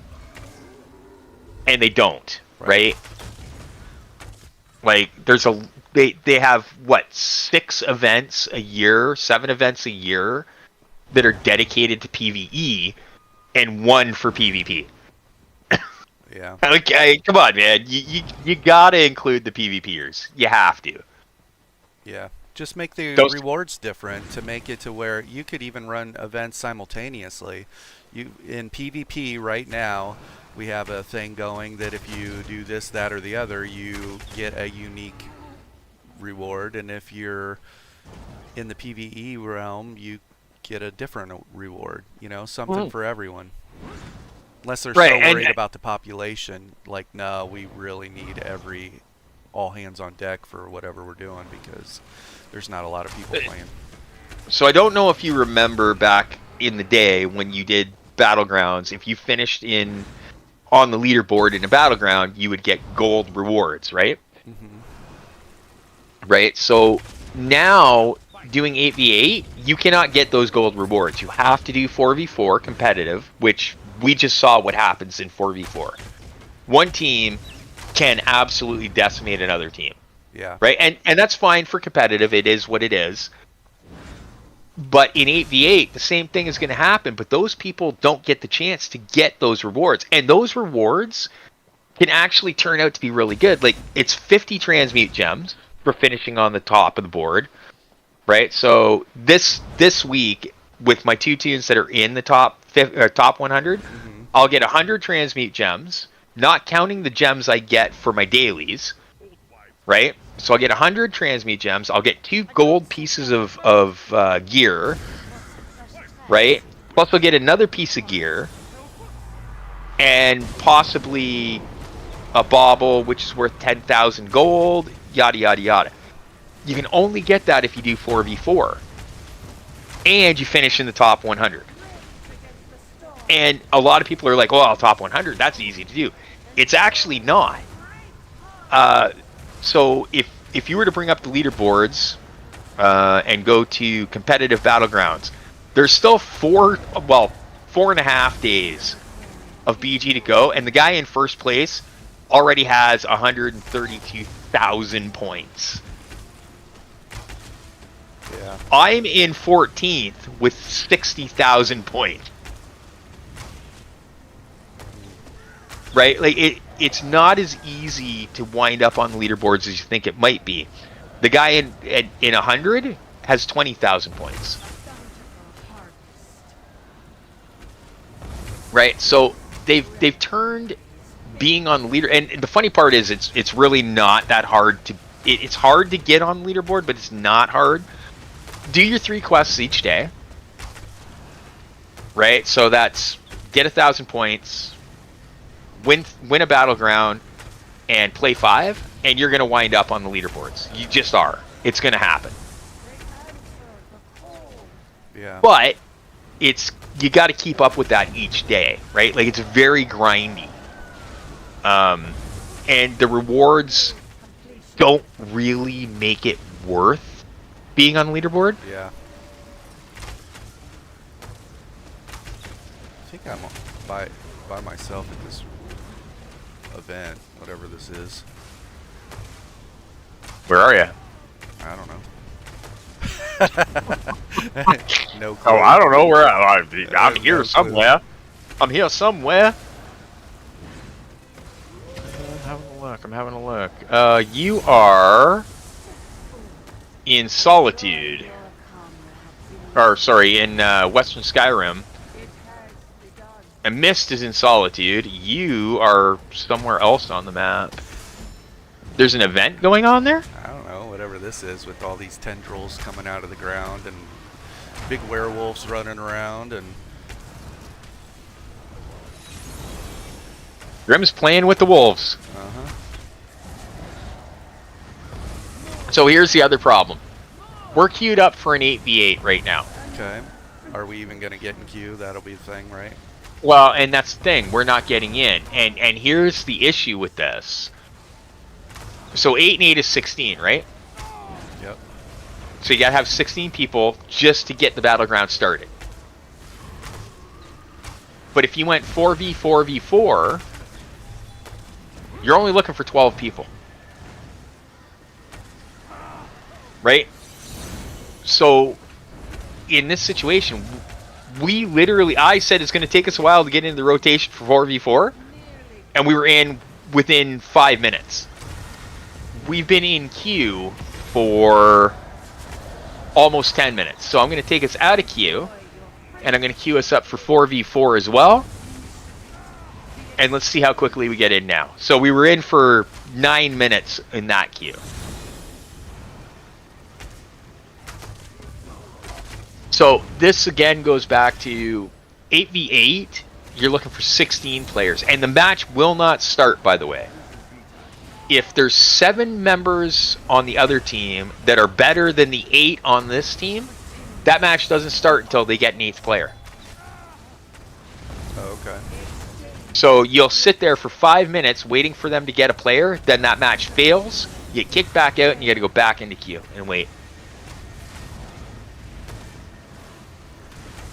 Not like the good old days when you and I would queue up with a certain individual who would fall asleep at her keyboard, and there'd be 3 of us on the team. The match would start with us against 8 other players. She'd be sleeping in the camp, and you and I would be running out playing. Yeah. Right? That doesn't happen anymore. There has to be a full battleground for it to start. Which is, to me, ridiculous. Because if my MMR says I can blow up an entire team, like that team we just fought 4v4, right? You and I probably could have destroyed that team with no other players on our team, Grim. You know what I mean? Then we should be able to fight 2v4. But they don't do that now. Now it has to be 4v4, and if you don't have 4 on each team, well, guess what? You're out of luck. Just sit here for 5 minutes and wait. I can't tell if I'm Right. supposed to be holding block right now. Like, there's gonna be this massive explosion. I've never done this world event before. I think Mist is with you. Is she? Well, it looks like it, because she's taking damage. Good job, Mist. We're doing Oh, she lived. She lived. I thought she was going to die there for a second.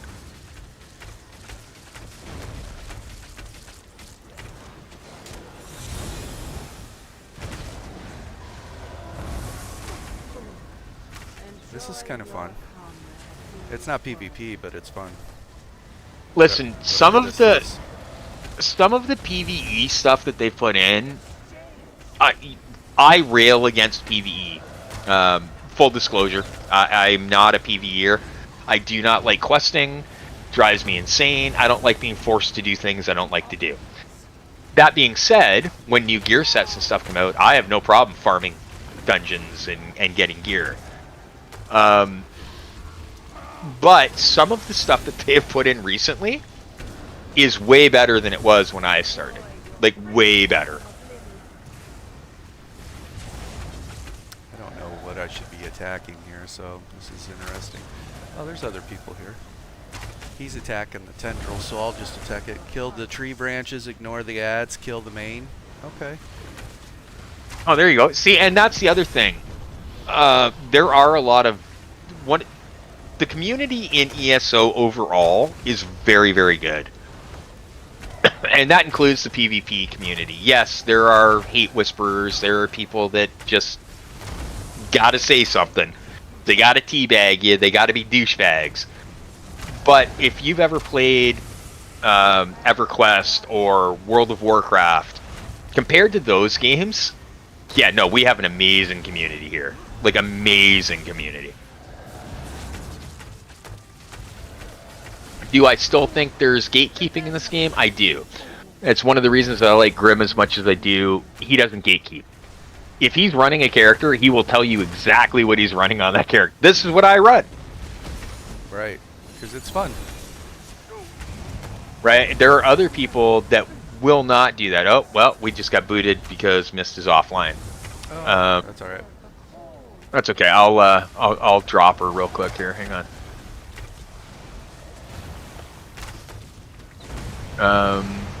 In Fortnite, you can solo queue for squads. I think that would be a fun option. Let people solo queue for squad for team. You know, four person team. You I would can do that all here. day.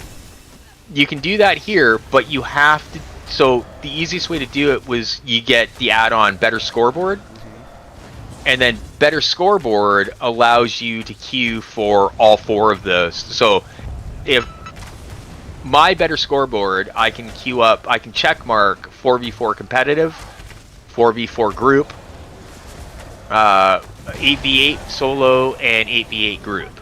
And I can check all of those boxes, join queue, and that increases my chance of getting into a battleground. But I do that.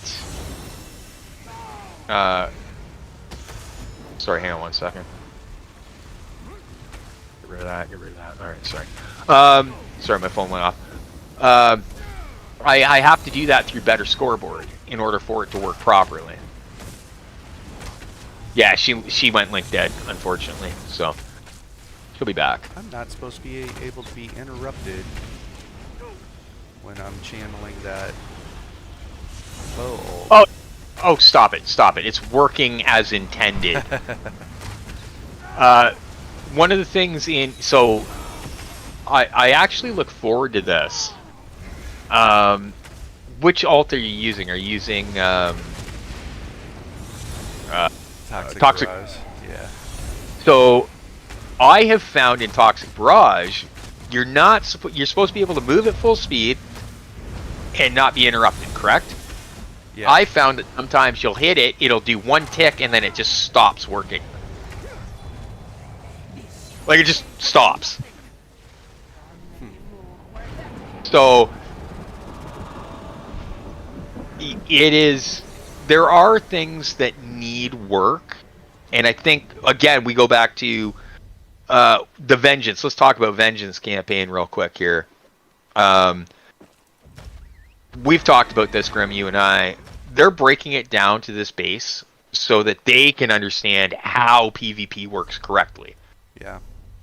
Right? Because, let's face it, they've tried to fix something, and then they've broken something that shouldn't even be connected to that. Yeah. You and I have experienced that over the years, where it's like, oh, we're going to change this skill, and now all of a sudden block doesn't work. Yeah. And we have no idea how to fix block. Yeah. I think people are delirious if they think there's not going to be bugs or anything, you know, with subclassing. Like, it's going to be crazy. Well, subclassing is going to break things in a way that people aren't even anticipating, right? Like, certain abilities are going to work in ways that they shouldn't work. So, I mean, let's look at, pick a random ability here, something that's innocuous. Well, let's talk about vines, right? On the Warden.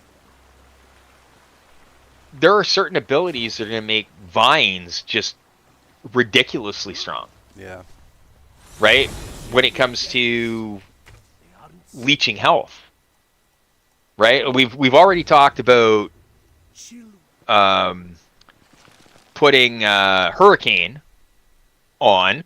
Yeah, leeching right? vines, Hurricane, and then Well, what about Northern Storm? Crit Surge. Oh yeah, it'll be dumb. Right? Like we're talking about a ridiculous amount of healing coming in, right? Or let's talk about Deep Breath on the DK with Leap. Yeah. Right? Like, there's things, when they say, we're going to monitor it in PvP. Listen, man, the PvPers already know you broke PvP with subclassing. And we're okay with it, because we're just going to put some broken shit together until you fix it. Yeah, which will be never. Right. That's just going to be the state of the game. Because we are the whiners who are never happy with anything, right? Isn't that what was said once upon a time? Yeah.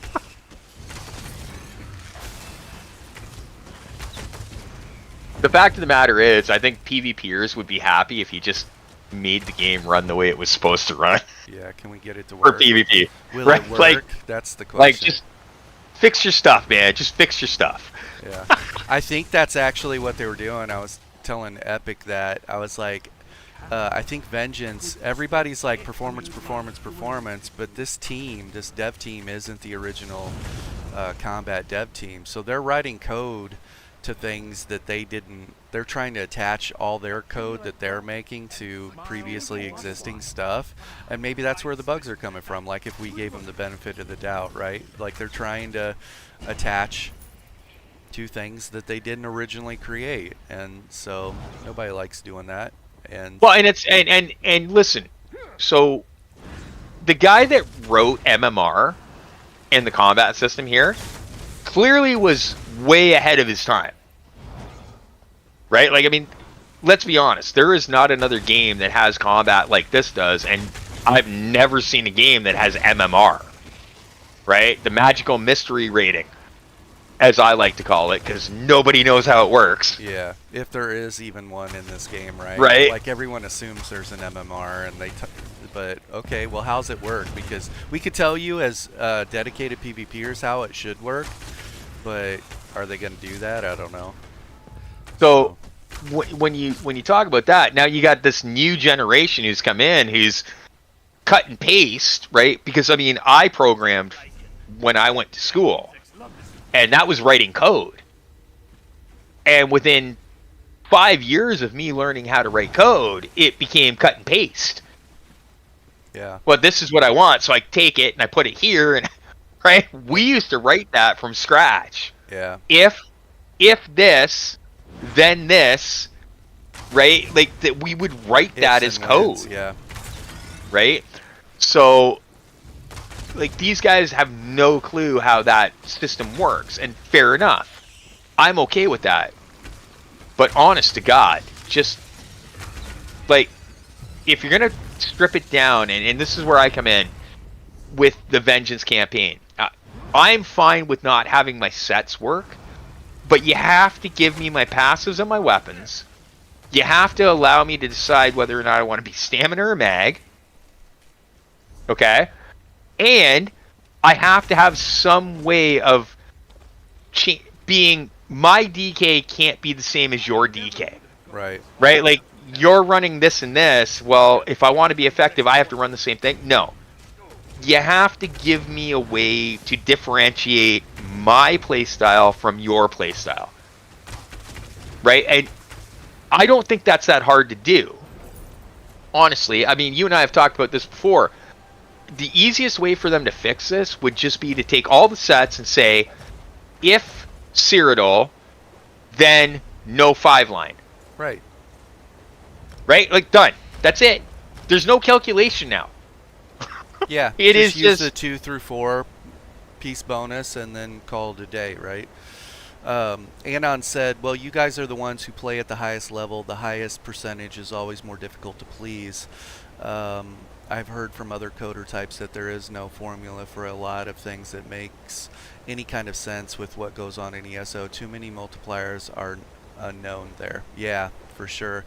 You know, something about that, Anon, in regards to the higher tier people, there's two things to that. Number one, there are higher tier people that are gatekeepers and trying to protect their build or protect their playstyle or protect their ability or protect the crown.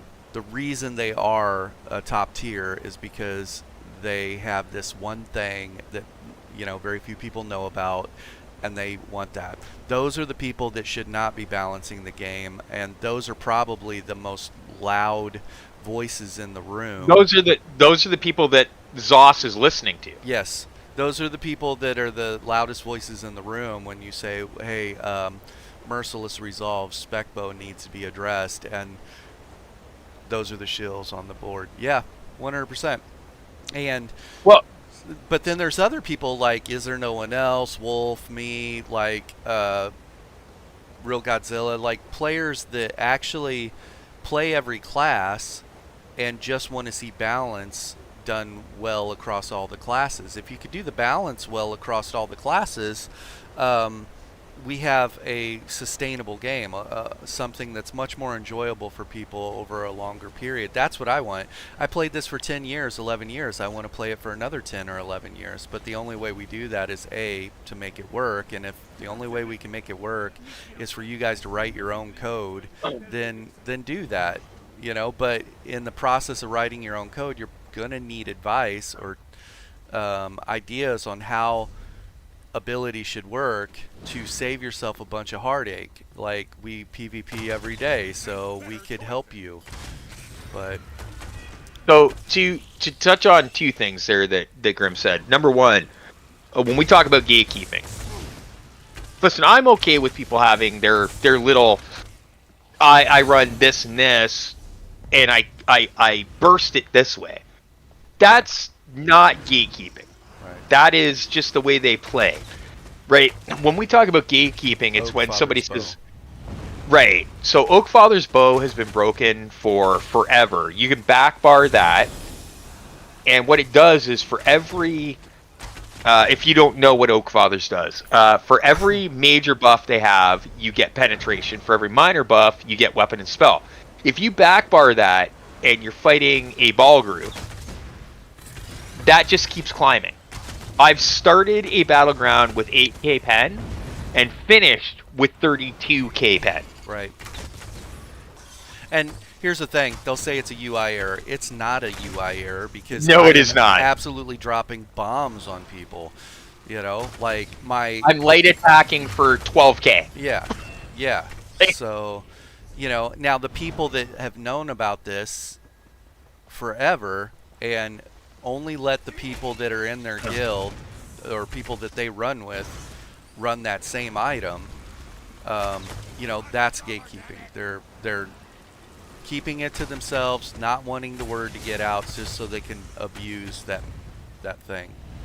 Now, here's the thing about that. When and there are people that are actually in this live stream right now that will tell you, they'll say, hey, what would you run for this? And I'll be like, okay, well, I have one of those. This is what I run. The build that I'm running on this DK that I've been playing on in that last battleground, there's about 90 people that have this build exactly the way I run it. I don't hide that from anybody because I think if people understand that you can put this stuff together, it doesn't have to be meta. Put it together, it works. You're going to improve PvP overall, and then people start figuring out their own stuff. Right, that makes PvP better. Like, one of the big things is you get these high-end guys who are like, "Oh, you guys suck and you're terrible." Blah blah blah. Well, you're not helping anybody get better. Right. If you're not helping people get better, you're not going to get good fights. It's just not going to happen. Yeah, I've had a lot of people when I take guilds out to IC for training. They. Zerg! Yeah, you're zerging. I thought you were a good PvPer, and it's like, dude, I'm trying to train some PvPers. Don't you want, like, a bigger pool to fish from? Like, I know that you're this amazing 1vx demigod out there, but we're trying to get more people interested in PvP, so just chill. And that's the thing. The bigger your PvP pool is, the better matches you're going to get overall. And a true PvPer, and I, Grim, if you disagree, let me know. But a true PvPer doesn't want to go in and raffle stomp somebody. They want to go in and have that close match where it's, oh, I killed you. Oh, you killed me. Oh, I killed you one extra time, so we won. That's a fun match for a PvPer, a true PvPer. Yeah, it depends on their ego or their personality. Some people can't handle getting killed. They can't handle it, right? So it comes down to the person. Right. Well, okay, but that's a personal issue. If you have to, if you can't handle getting slapped in the face and dying, don't PvP because it's not for you. Go do trials. Right. Those are the people that end up resorting to the third-party stuff. Third-party stuff, yeah. Make sure that they don't lose. And if you want proof that happens, I have clips to show that. Where there are I'll come out and I will wreck a team. by myself, wreck a team in a death match, we'll go into the second round, exact same team, and all of a sudden nobody dies. Right. They're not even taking damage, Yeah.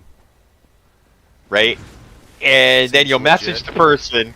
You'll message the person, be like, "Hey, you know, I'm recording here. You might want to tone that down." And then the next match, they get absolutely raffle stomped again. Yeah. Right? That is absolutely a third party where, and there is this actually was out there. I don't know if you can still find it, but there was a guy that posted something about a third party where you could download it. ZOS couldn't even detect it, but you could adjust your damage, your critical resistances, and your resistances in this third party, which meant you could actually bump your weapon and spell damage to like 10k, your resistance to 70k, and you literally weren't getting hit, and people were slapping you. Yeah. But the big one that's out there right now, and you'll notice this when you play, are the lag switchers. Yeah. Right? So basically what a lag switch does is you're in combat with that person, you're attacking them, but none of your attacks are landing, and they're kind of stutter stepping and moving, and then all of a sudden they hit you with like 5 abilities all at once and you're dead. Yeah. Health desynced. Yeah.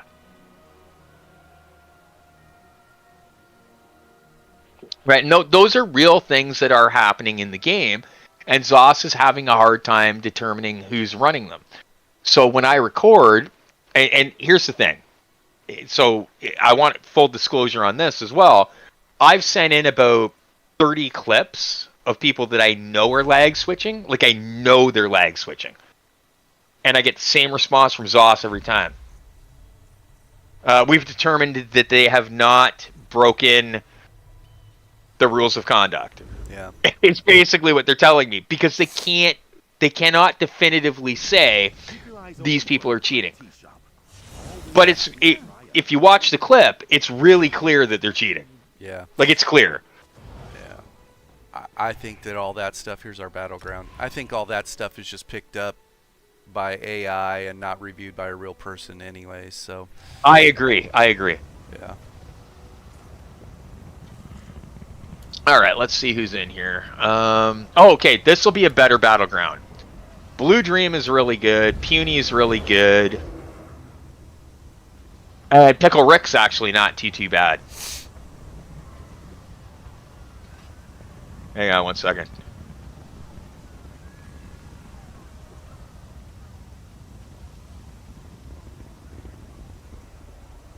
Uh, 21k health. Oh yeah, we're gonna get absolutely ass raped in here. Okay. Sorry, good. again, I'm not supposed to say that.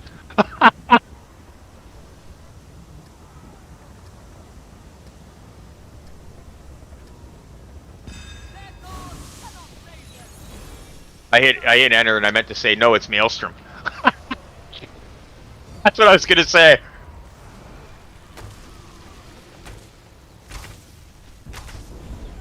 You and I might be able to take this group. I'm not gonna guarantee it, but They have a lot of heals. yeah, they do.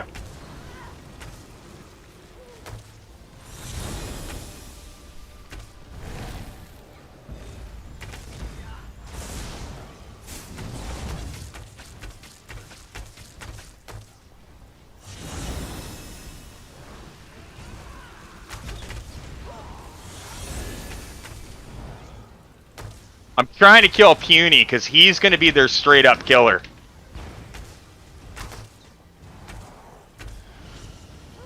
Oh, and I'm getting absolutely smashed here. Yeah, don't try and face tank 3 people. I'm back here fighting somebody. Yeah, I'm trying to get healed up here. There we go. I'm good. Coming to you.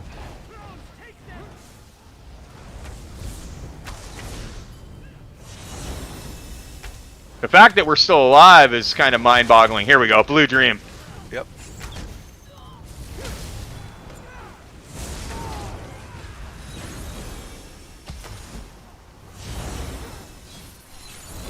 Oh, God! Oh, I survived. Holy crap. I'm surprised. I'm a little surprised I survived that.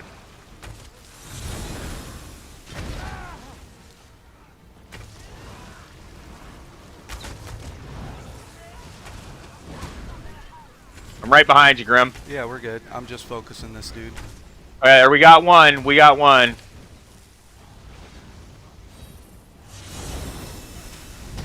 They're just raping our other teammates, eh? Yeah. Yep.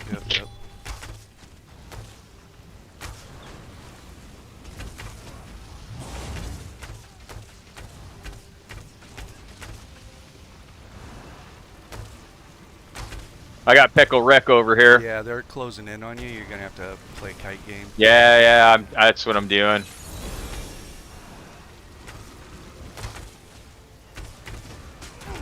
Blue Dreams down. Come on, work. Coming in. Jeez. Why do I have to hit the button 50 times? I got him. So I got him. damn annoying. You should be okay now. No, the vault button. They need to fix Oh. that ability. It's fucking That ability, you and I have talked about that before. Like, I love the thought of that ability, but the fact that it double taps a lot of times is so annoying.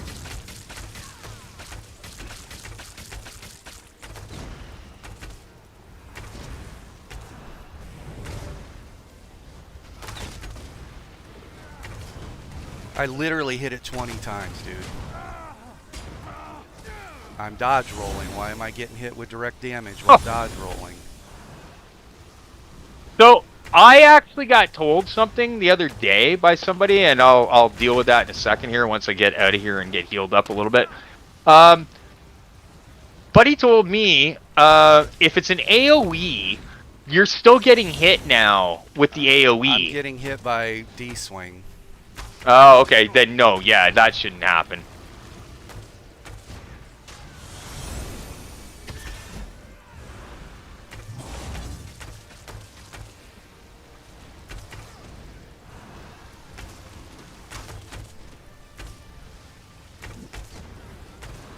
Our team's just taking a dirt nap going like, how are these guys still alive? Dude, vault's gonna get me killed not working.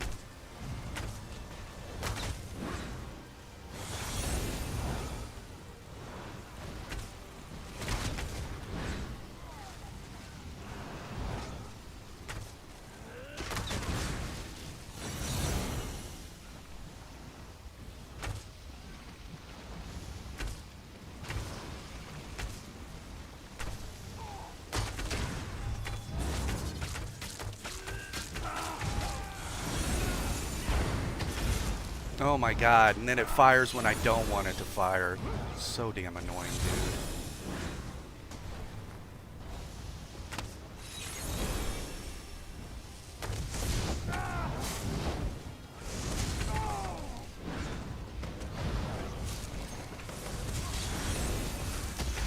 Our biggest issue is we're not going to win this because they've still got 4 up, but... So fucking annoying. Fix your shit. I agree, just fix your shit, right? I've been saying that for 2 years now.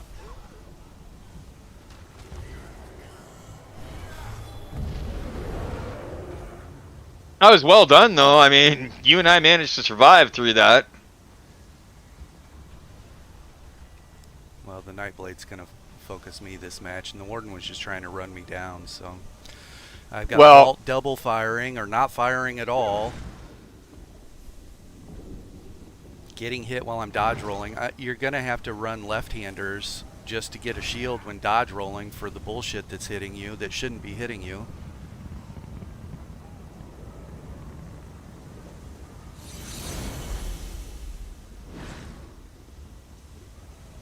But this is what I'm talking about, right? Like, we're kind of on the receiving end of what we did the last match. The only difference is it's you and me on this team.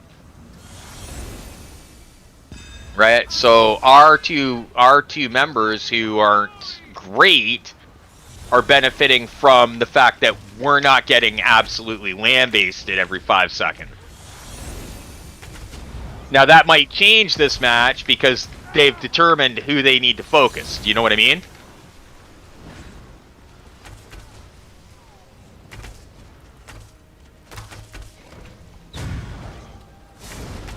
Coming up on you, Grim.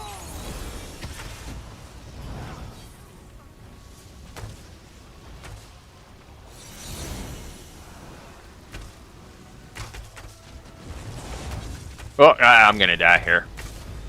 Oh, shit. No, I live. Okay.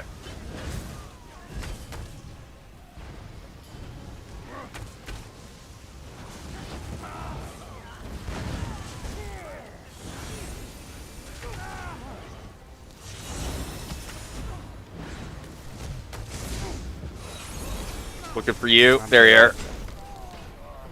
Health desynced.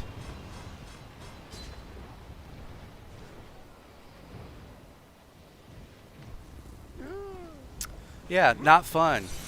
Not fun at all. Right, and this is the point that I'm trying to get at here. This is not an enjoyable. Well, I mean, I say that, but what I mean by it is, yes, it's not a huge amount of fun, but at the same time, you and I are managing to hold our own overall, but we're never going to carry this team. Do you know what I mean? Like, it's just not going to happen. And that's it. I'm down a second time now. The Nightblade's desynced me twice. Soul Tether into a...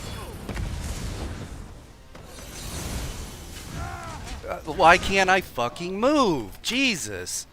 It's so fucking stupid, man. So that's the lockdown fucking issue that they need to fix, and they do. They need to fix that. That's got to get fixed, man.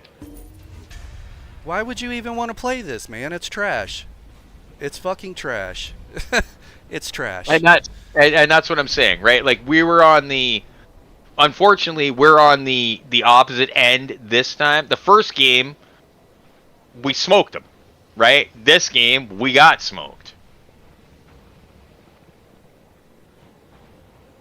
It's not fun for anybody. That without that third team, it's not this fun is what you run because into. the game is trash. If the game fucking worked, it doesn't work. Which is why I quit. It still doesn't work. I don't want to play anymore. Fucking trash ass game, man. Still doesn't work, and they ruined Battlegrounds. Oh, they did. They absolutely decimated Battlegrounds. Like, it is definitely, if you are not better than everybody, you're gonna have a really rough time in Battlegrounds.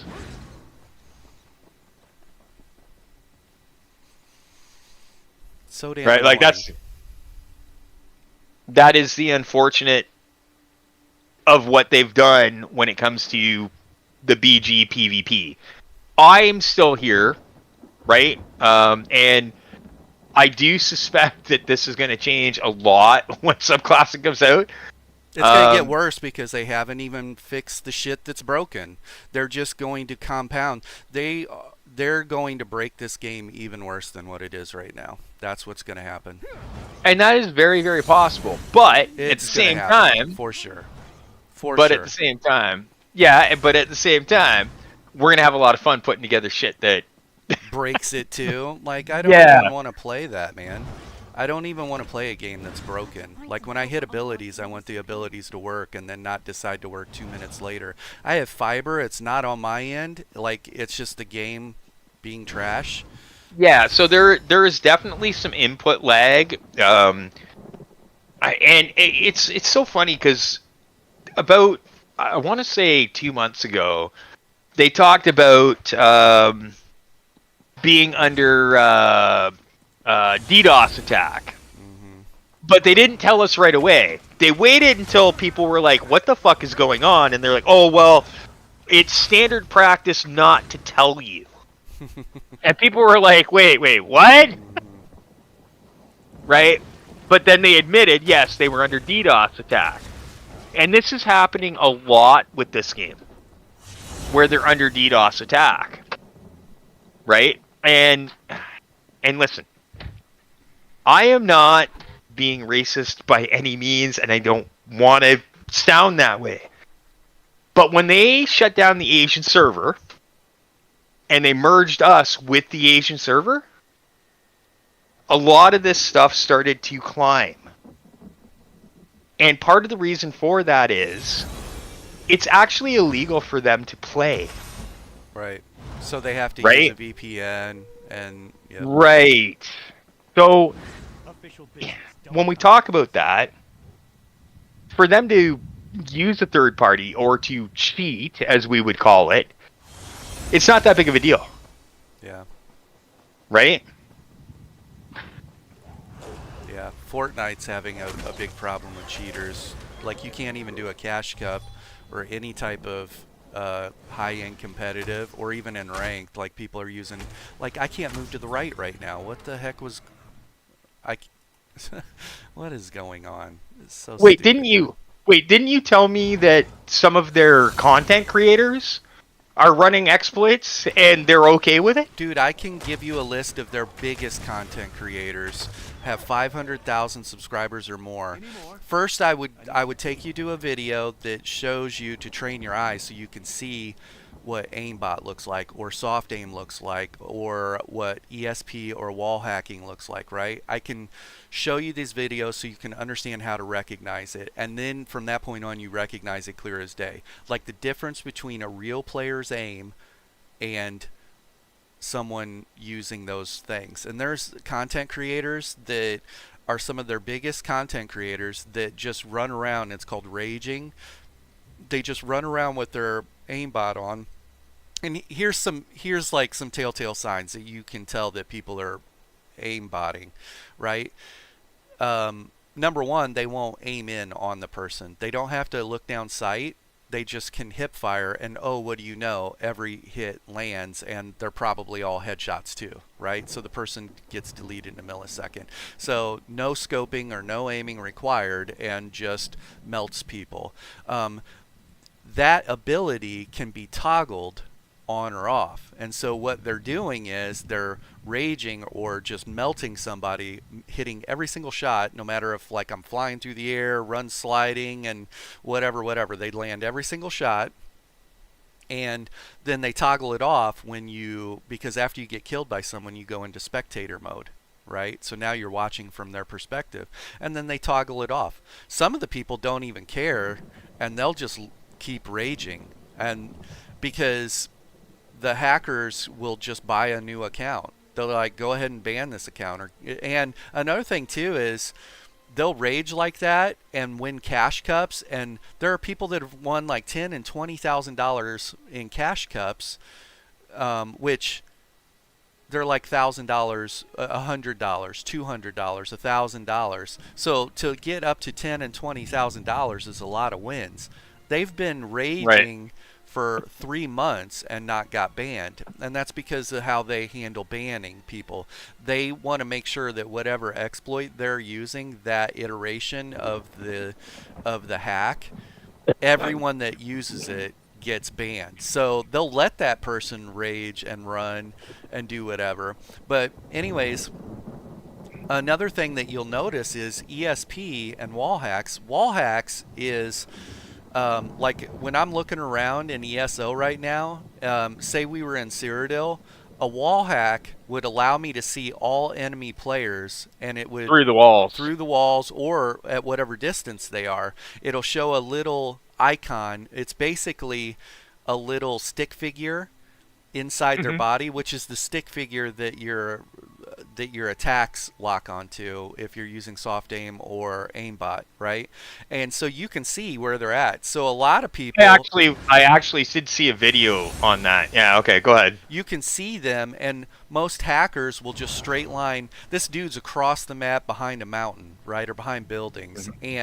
But when I scan around, he's the next closest person, and I'm raging right now, so I'm just gonna run straight line to this guy, and oh, what do you know, I'm not worried about anybody else being around. I don't have to keep my head on a swivel, look around, or anything, right? And I'll straight line run to the person, and I know that he's crouched and hiding in the upper floor of this house, and I'll just, break out the ceiling and then, just light him up, and then on to the next. And so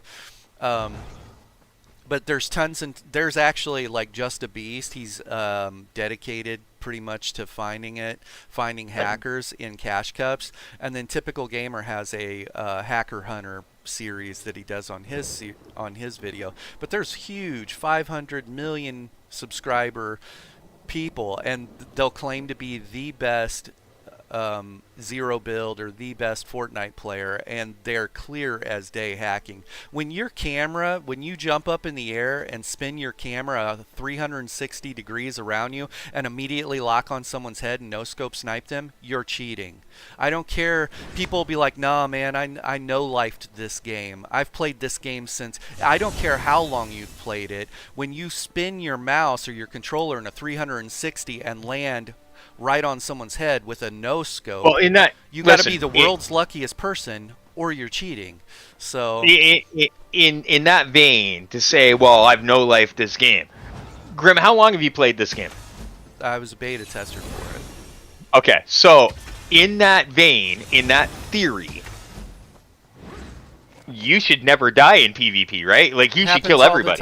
Happens all the time. Yes.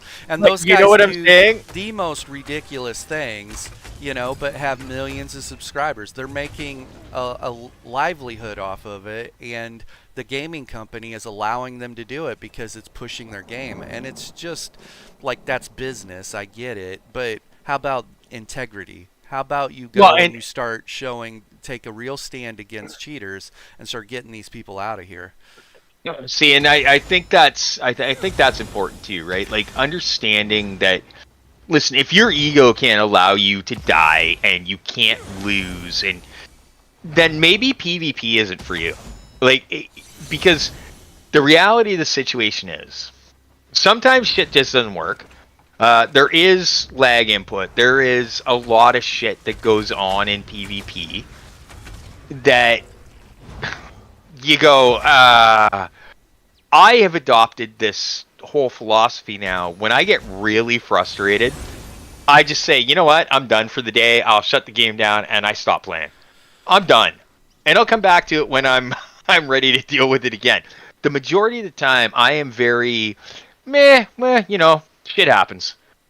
And I let it roll, but there is a lot broken in the game that needs to be addressed, right? Like, so I just don't have any tolerance for it anymore. Well, no, but you've been around for fucking forever, and you've been dealing with it for forever, right? Like, I'm only going into my 6th year. Yeah, I'll log out and not log in or just leave. Like, and that's something too, is I always hope, because I love this game, I love the PvP when it works. There is no other game like it. Yeah, there isn't. For PvP. Well, I can tell you this, Fortnite, from a skill ceiling and a competitiveness, if it weren't for the cheaters at the top end, and occasionally you'll get somebody that comes through your lobby that's running running aimbot and all that, but for the most part, like, the skill in Fortnite, it's 100 times bigger than ESO too. But I'm not talking about skill. I'm talking about the combat system. Right. The way the system works here, the real time. Like, I've played a lot of games over the years, right? This game, I've never seen anything like it. And every game I go to, if it can't even come close, I want nothing to do with it. Which is why I've deleted it 3 times, and I come back with hopes and prayers that it actually works, And then I have an outing like this. When it matters most, I want to compete against those guys, and the game is not allowing me to, and it pisses me off. Well, I want to fight those guys. I shouldn't have to hit my vault 3 times for it to go off once, and then it fires 3 times and burns all my stam, and then I get stam checked and killed, and now I'm desynced. Like, they really need to fix their stuff. So let me give you my experience from playing 4v4 competitive. You did compete against them. That was something that they weren't expecting. You and I went the first match. We did not die once. Right? Because it's 3 rounds for a death match now. That first round, they destroyed our team. And we made it a game. Because we killed them. So the second round, they went out of their way to make sure that you and I were not going to survive that round. So we did compete. As The much difference as the game is would allow us. right. So the difference is we just didn't have a team. Like we just did not have a team, right? And so you take that small victory, right? And listen. I know Puny. Like there were 3 people on that team that I know that I play with on a regular basis, and they're really really good. So when I looked at our 2 teammates, I knew we were in trouble to begin with. Yeah, you called it. But we did well. And yes, I understand Vault doesn't listen. I love the thought of Vault. Vault was the first when they brought that out. I was like, "Fuck yeah, I'm putting that on every bow owner I have." And I used it once and went, "This shit doesn't work." Yeah, Because you like CNS. click, click, click, click. Oh shit! It just went off 3 times. And you got no stam, right? And then you're screwed. Yeah. Yeah, fun ability or whatever. Like, it helped me play keep away from those guys when it works, and it didn't want to work.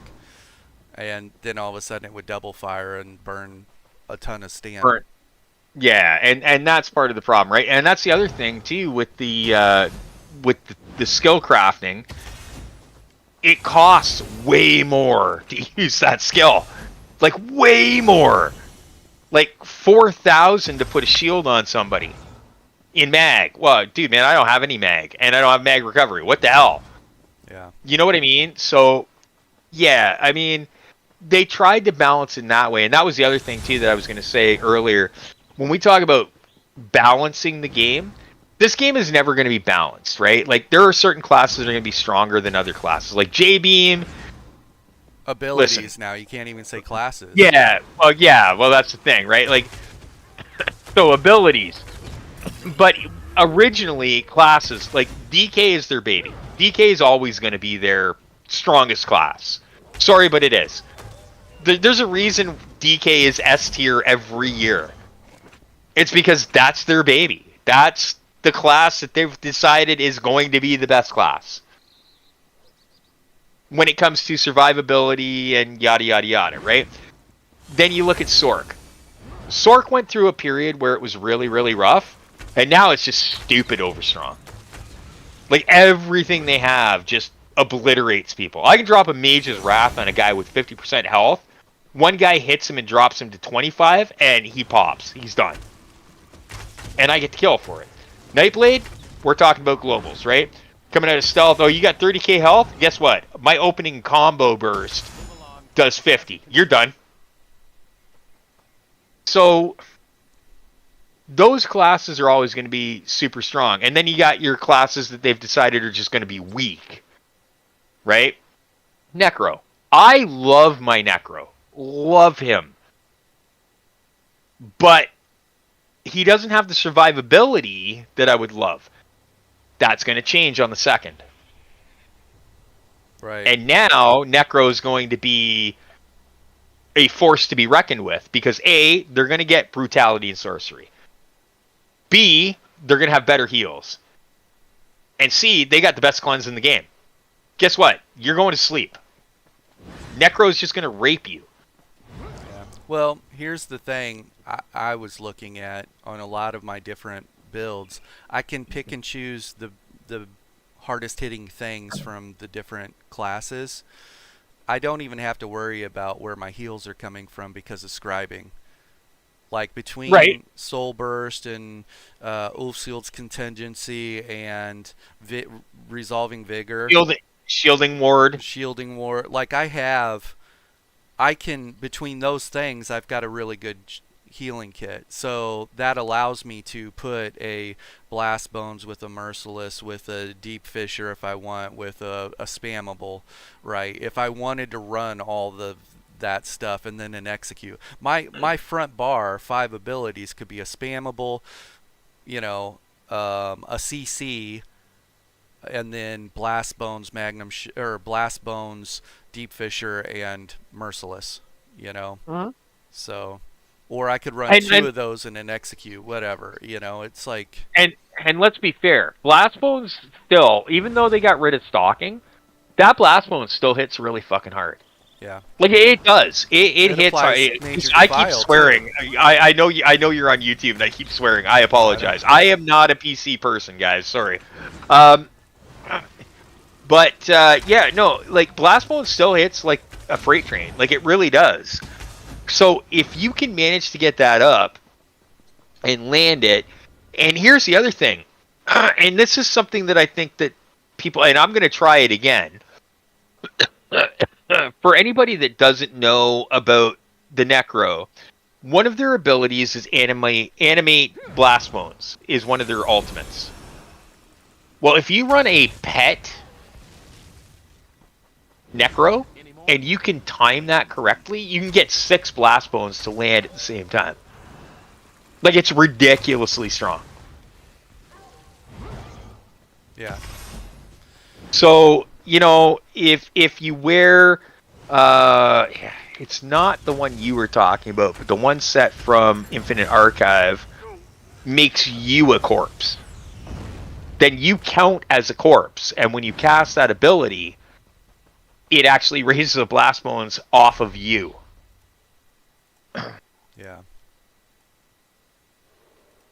So, is that basalt? Oh, no, hang on. Necromancer, sorry. Yeah, nobility and decay.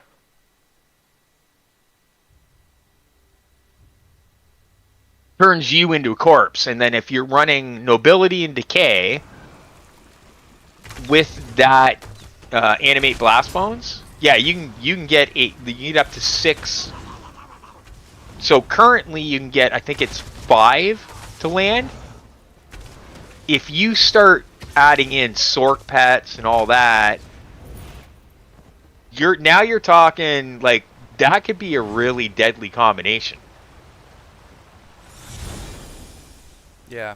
Well, that's what I plan on running on Lich King, a full pet build for PvP. It'll be fun. So I did not queue us back up, by the way, because you did not have a good time in that one. No, So. it doesn't work, and like literally, I just won't log in. Like they still haven't fixed it, and it's not going to get Right, it. and I don't want that to happen. Like that's BG, right? Like that you're not going to run into that kind of issue down in IC. Yeah, I don't care about dying.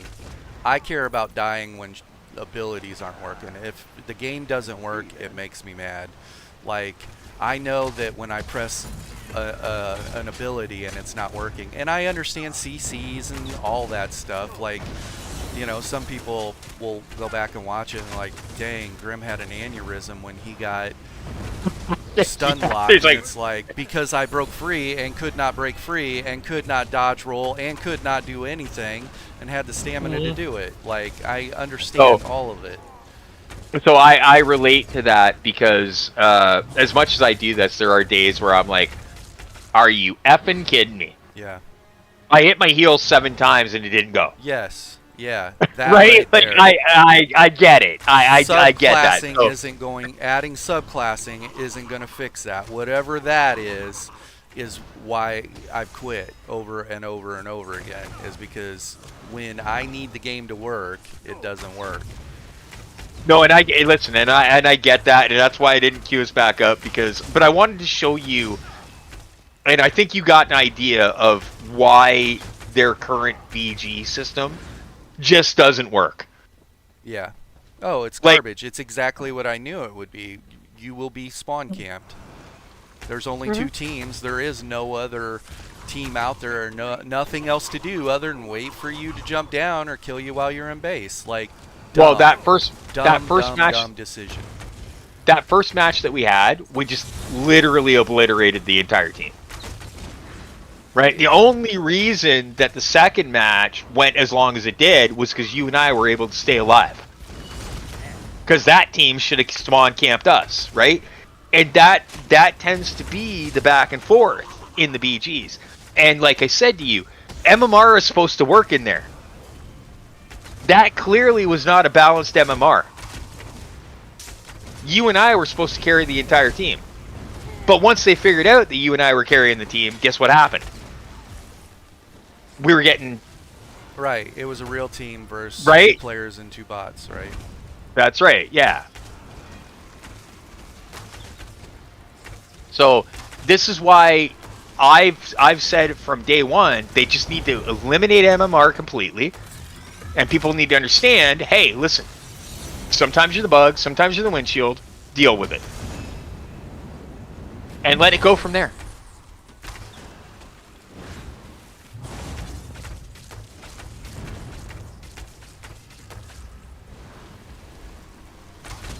But I did have a lot of fun doing that. Listen, man. I always love when you come and play because, like I said, you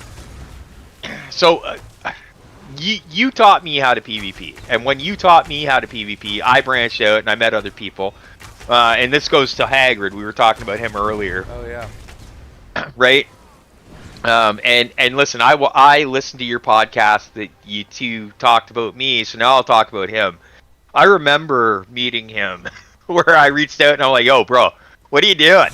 It's like, well, I'm trying to learn PvP. I'm like, yeah, join us. And I brought him in, and then it was me, and it was Hammer, and it was Coffee, and Q, and we were working with him, and we realized how good he really was. Right. Like, he just had a natural affinity for it. And we were like, hey, we have a guy that we want you to meet. Right? We passed him on to you. But the reason that we realized how good he was we had the 4v4v4 matches in PvP, BGs, and we took him in there to see what he could do. And he was lighting those up, and it was like consistently lighting them up. And we're like, oh, okay, you know what? There's not much we can teach him. I can't do that now. If I meet a guy that I think could be potentially really good, or a lady that could be potentially good, and I take them into a PvP match in BGs, and we're against a team like we were just against, well, I have no way of determining whether or not they're okay. Because I'm getting destroyed. Right. Right? So, with that third team, you've allowed the new player to come down, showcase what they can do, have a little bit of fun, understand what PvP is. Without that third team, it's just one team smashing the other team to pieces. That third team is essential for PvP as far as I'm concerned. For BGs, you gotta have the 3-team system. Because you're making it untenable for new players. No one wants to do it. Chris, you're an experienced PvPer, and you don't want to do it anymore. No, because you're either on the end that you're stomping, and it's like, I feel bad for these guys. You know, like these people that can't even get down out of the base, and this might be their first PvP experience, and then you're on the other end, and it's just stupid. It's really, really dumb. And they would have known that if they would have asked somebody that did Battlegrounds a lot. That person would have said, well, here's why the third team is very important, because you won't get spawn camping. So here's my argument to that. And this is listen, I fully said to everybody in my Discord, in my guild, that I was probably going to say shit that was going to get me in hot water with Zoss. So I'm going to say it right now. Okay? We all watched the live stream of them showcasing the Battlegrounds. Their best PvPers. And what happened? They had to take the live stream down because they were getting threats. They are not good at PvP. They don't understand it the way your normal players understand it. And until they start realizing that if you're not listening to the guys that are doing this on a daily basis, you're never going to get it right, they're just never going to get it right. Sorry, but that's just a fact. Like, I have no issue with you not being the best PvPer and coding or designing. But for Christ's sake, understand how the game works. You got spawn camped while showcasing how PvP was going to work. Yeah, and it's going to be great and super chill, right? Right, and that's my point. Yeah. So you gotta listen to the guys that do it on. And I'm not talking about the hardcore sweat. Oh, I'm hiding everything that I do so that I can be better than everybody else. Talk to your average players. If you want to make it good, take a portion of the lower end, a portion of the middle end, and a portion of the high end. Combine them, get a think tank going, and then understand where each group is at.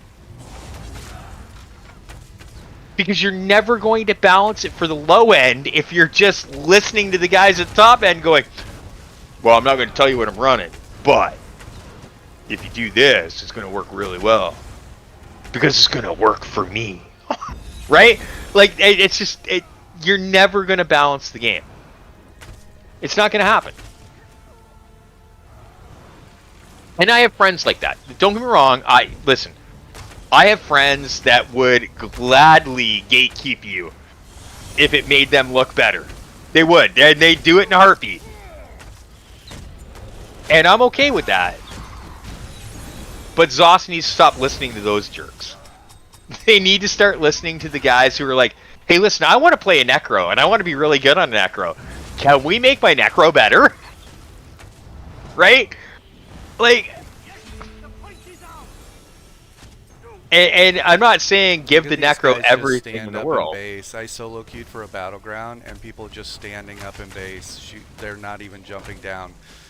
On your team? No, on the other team. Yeah, because they're getting destroyed, right? Right. Yeah, and that happens a lot, man. And it's sad because BGs used to be, I mean, Christ, you and I used to do them all the time. And they were a ton of fun.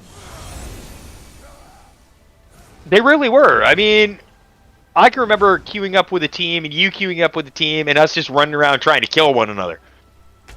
Do you know what I mean? Like, now you're not trying to do that. You're legitimately like, oh my god, can I get out of my base? Yeah. Yeah. Probably not, right? Not without certain death. Right, and you're literally in there right now. Better. Solo. I'll try that. No, so I disagree. I disagree. Who said that? Juggy. Okay, so here's the issue with that, Juggy. They're better if the team is balanced. If the team's not balanced, you're not getting out of your base. I had one earlier where... From a target-rich environment perspective, I'll have more likelihood of people jumping down and fighting. No. Because what's going to happen is, I had one earlier on my DK where even I died 7 times because they were literally right in front of our spawn. And I was jumping down and taking 30k in damage on my way down to the ground.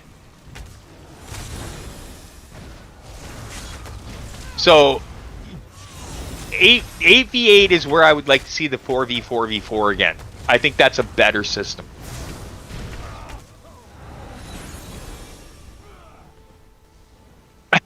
Or as Miss says, so Miss just typed into Lyra the Demon, she's like, just quit and move to a different character. Because that's what she will do. Hey, I want to see 8v8v8. Let's do it.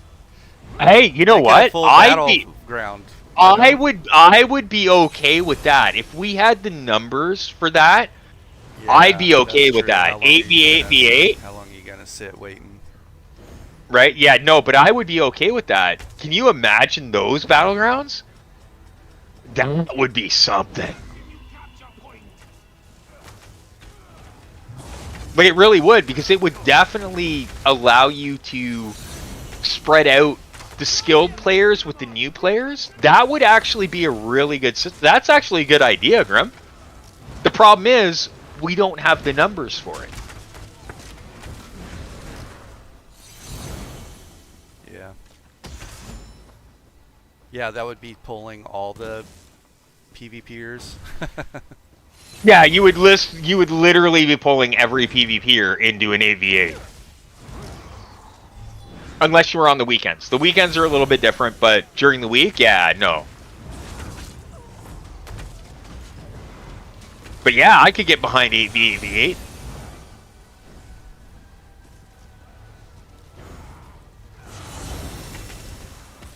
Is there anything else you wanted to address today, Grim? Let's I mean, we see. talked to- Let me look at my list here. Get pissed off at Battlegrounds. Nope. Got it all. Got See, I it kind all. of feel I kind of feel bad for taking you to a battleground now, because the first one you were like, oh yeah, all right, this is all right, and the second one you were like, fuck this. It's so stupid, dude. It's stupid when stuff doesn't work, and they're gonna jump right into subclassing tanks, give everybody nuclear capabilities, no power. It's not a power creep, it's power spike, because it's all the most problematic stuff in the game. Gonna be on classes, and the game still won't work. That's what the gist of it is. Well, and then we get into an even more problematic. We've now adjusted abilities, right? So spec bow now hits twice. What? I'm with you, Juggy. Yeah. Oh, I already got spiked by spec bow for 27k. What do you mean it's hitting me twice for 27k? Right. What?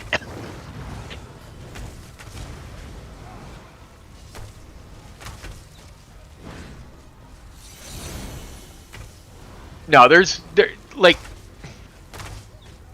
I know what they're trying to do, and I get it, but they're failing, and they have been for years. And I was the guy that was like, no, they're gonna get it right, they're gonna figure it out, yeah, it's gonna be good. Yeah. And now I'm the guy going, oh my god, what are you thinking? Juggy said in an 8v8 you can avoid getting spawn camped because you always are gonna have that teammate that jumps down, you know. Yeah, that's usually me, by the way. Right. I'm And the then guy everybody that comes kinda down and feels gets. off of him. Yeah, I'm usually the guy that will jump down because I don't mind. Like, I have adapted the philosophy. If I'm on a really bad team and I have to eat 22 deaths so my team can do something, I'll eat 22 deaths. Right. I'm okay with that. I'm not worried about my kill death ratio. I had a guy hate whisper me the other day, and he was like, "Oh man, you don't even know what the leaderboards are. I just checked the leaderboards. Your kills to death ratio is terrible. You die way more than you kill." Okay. And your point would be what, dude? Did my team just stomp you? Well, it doesn't matter. No, my team beat you. Why did my team beat you? Well, we were fighting you. Ah, Right. there you go. Yeah, tactic. There you go. Winning. Right. Right, and it took them a minute to click into that. Yes, did I die a lot? Sure, I died a lot. But you know what? My team got their shit done. So Yeah. it is what it is. You weren't playing the objective. You were too busy trying to chase the rabbit. That's right. You guys were like, oh, kill that DK. Kill that DK. Okay, well, you're chasing me around. My team's capping flags. Guess what? You lose. I mean, that's just... Right? And that is kind of how it goes, man. Like, and everybody's so concerned about... You see that one guy. His team in a death match gets absolutely raped. He's only died once. Now he's hiding in his base. Hey, Minnie, what's up? That 'Cause he 4v4 doesn't- map. There's a spot Oh! that Maxor can get to up top and literally kill them as they spawn in and they can't hide. No, Mini. They fixed that. I know exactly what he's talking about. They fixed it. I've never played this map before. This looks fun. Like very parkourish. Is this the one that has the two sides that fall off? It's like a ledge. Yeah, it looks like looks like a jungle gym. Yeah, There's so like a they playground parkour thing. yeah, so Mini they actually fixed that where the Sork can't get up there anymore.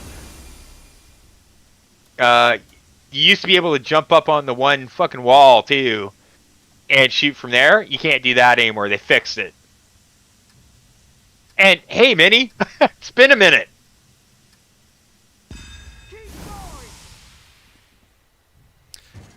My team is like, I'm a noob. I'm terrible at this. I don't even know what's going on here. Wait, okay, so what's your average health on your team? I need to look and see.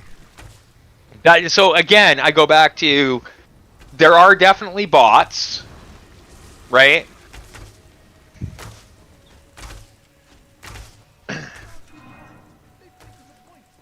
guy's just blockcasting. Oh, what did I just step in?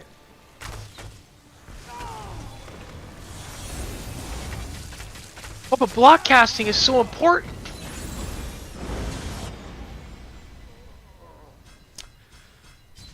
$14K Radiant. Good stuff right there. Oh. Looking forward to Don't that even get being me. dodge. Yeah. Listen, don't get me started on the radiant oppression crap, man. That listen, they got one move, and that's J beaming you, constant. Because if somebody drops you to 50% health, all of a sudden they're like devastating in the middle, it's water. Oh yeah, that's oh, I know which map you're on. Yeah, those are slaughterfish. They will kill you. Oh, okay.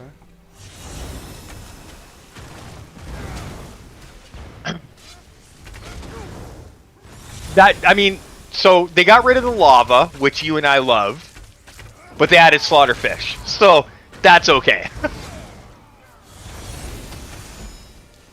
Double fire, perfect. Thank you. Health desynced, perfect. Game not even working in solo. Good stuff. So garbage, dude. Well, at least you're not raging now. You're just kind of like, meh. No, the game's still garbage.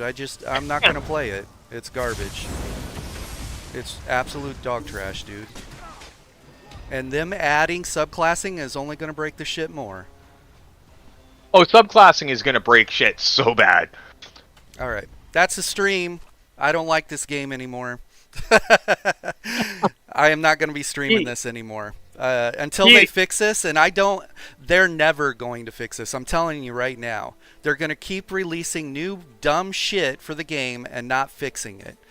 Here's subclassing. Here's a soul wall. Here's vengeance. Here's all this bullshit. They can't make their own game work. It's garbage. So, talk to you tomorrow? Nope.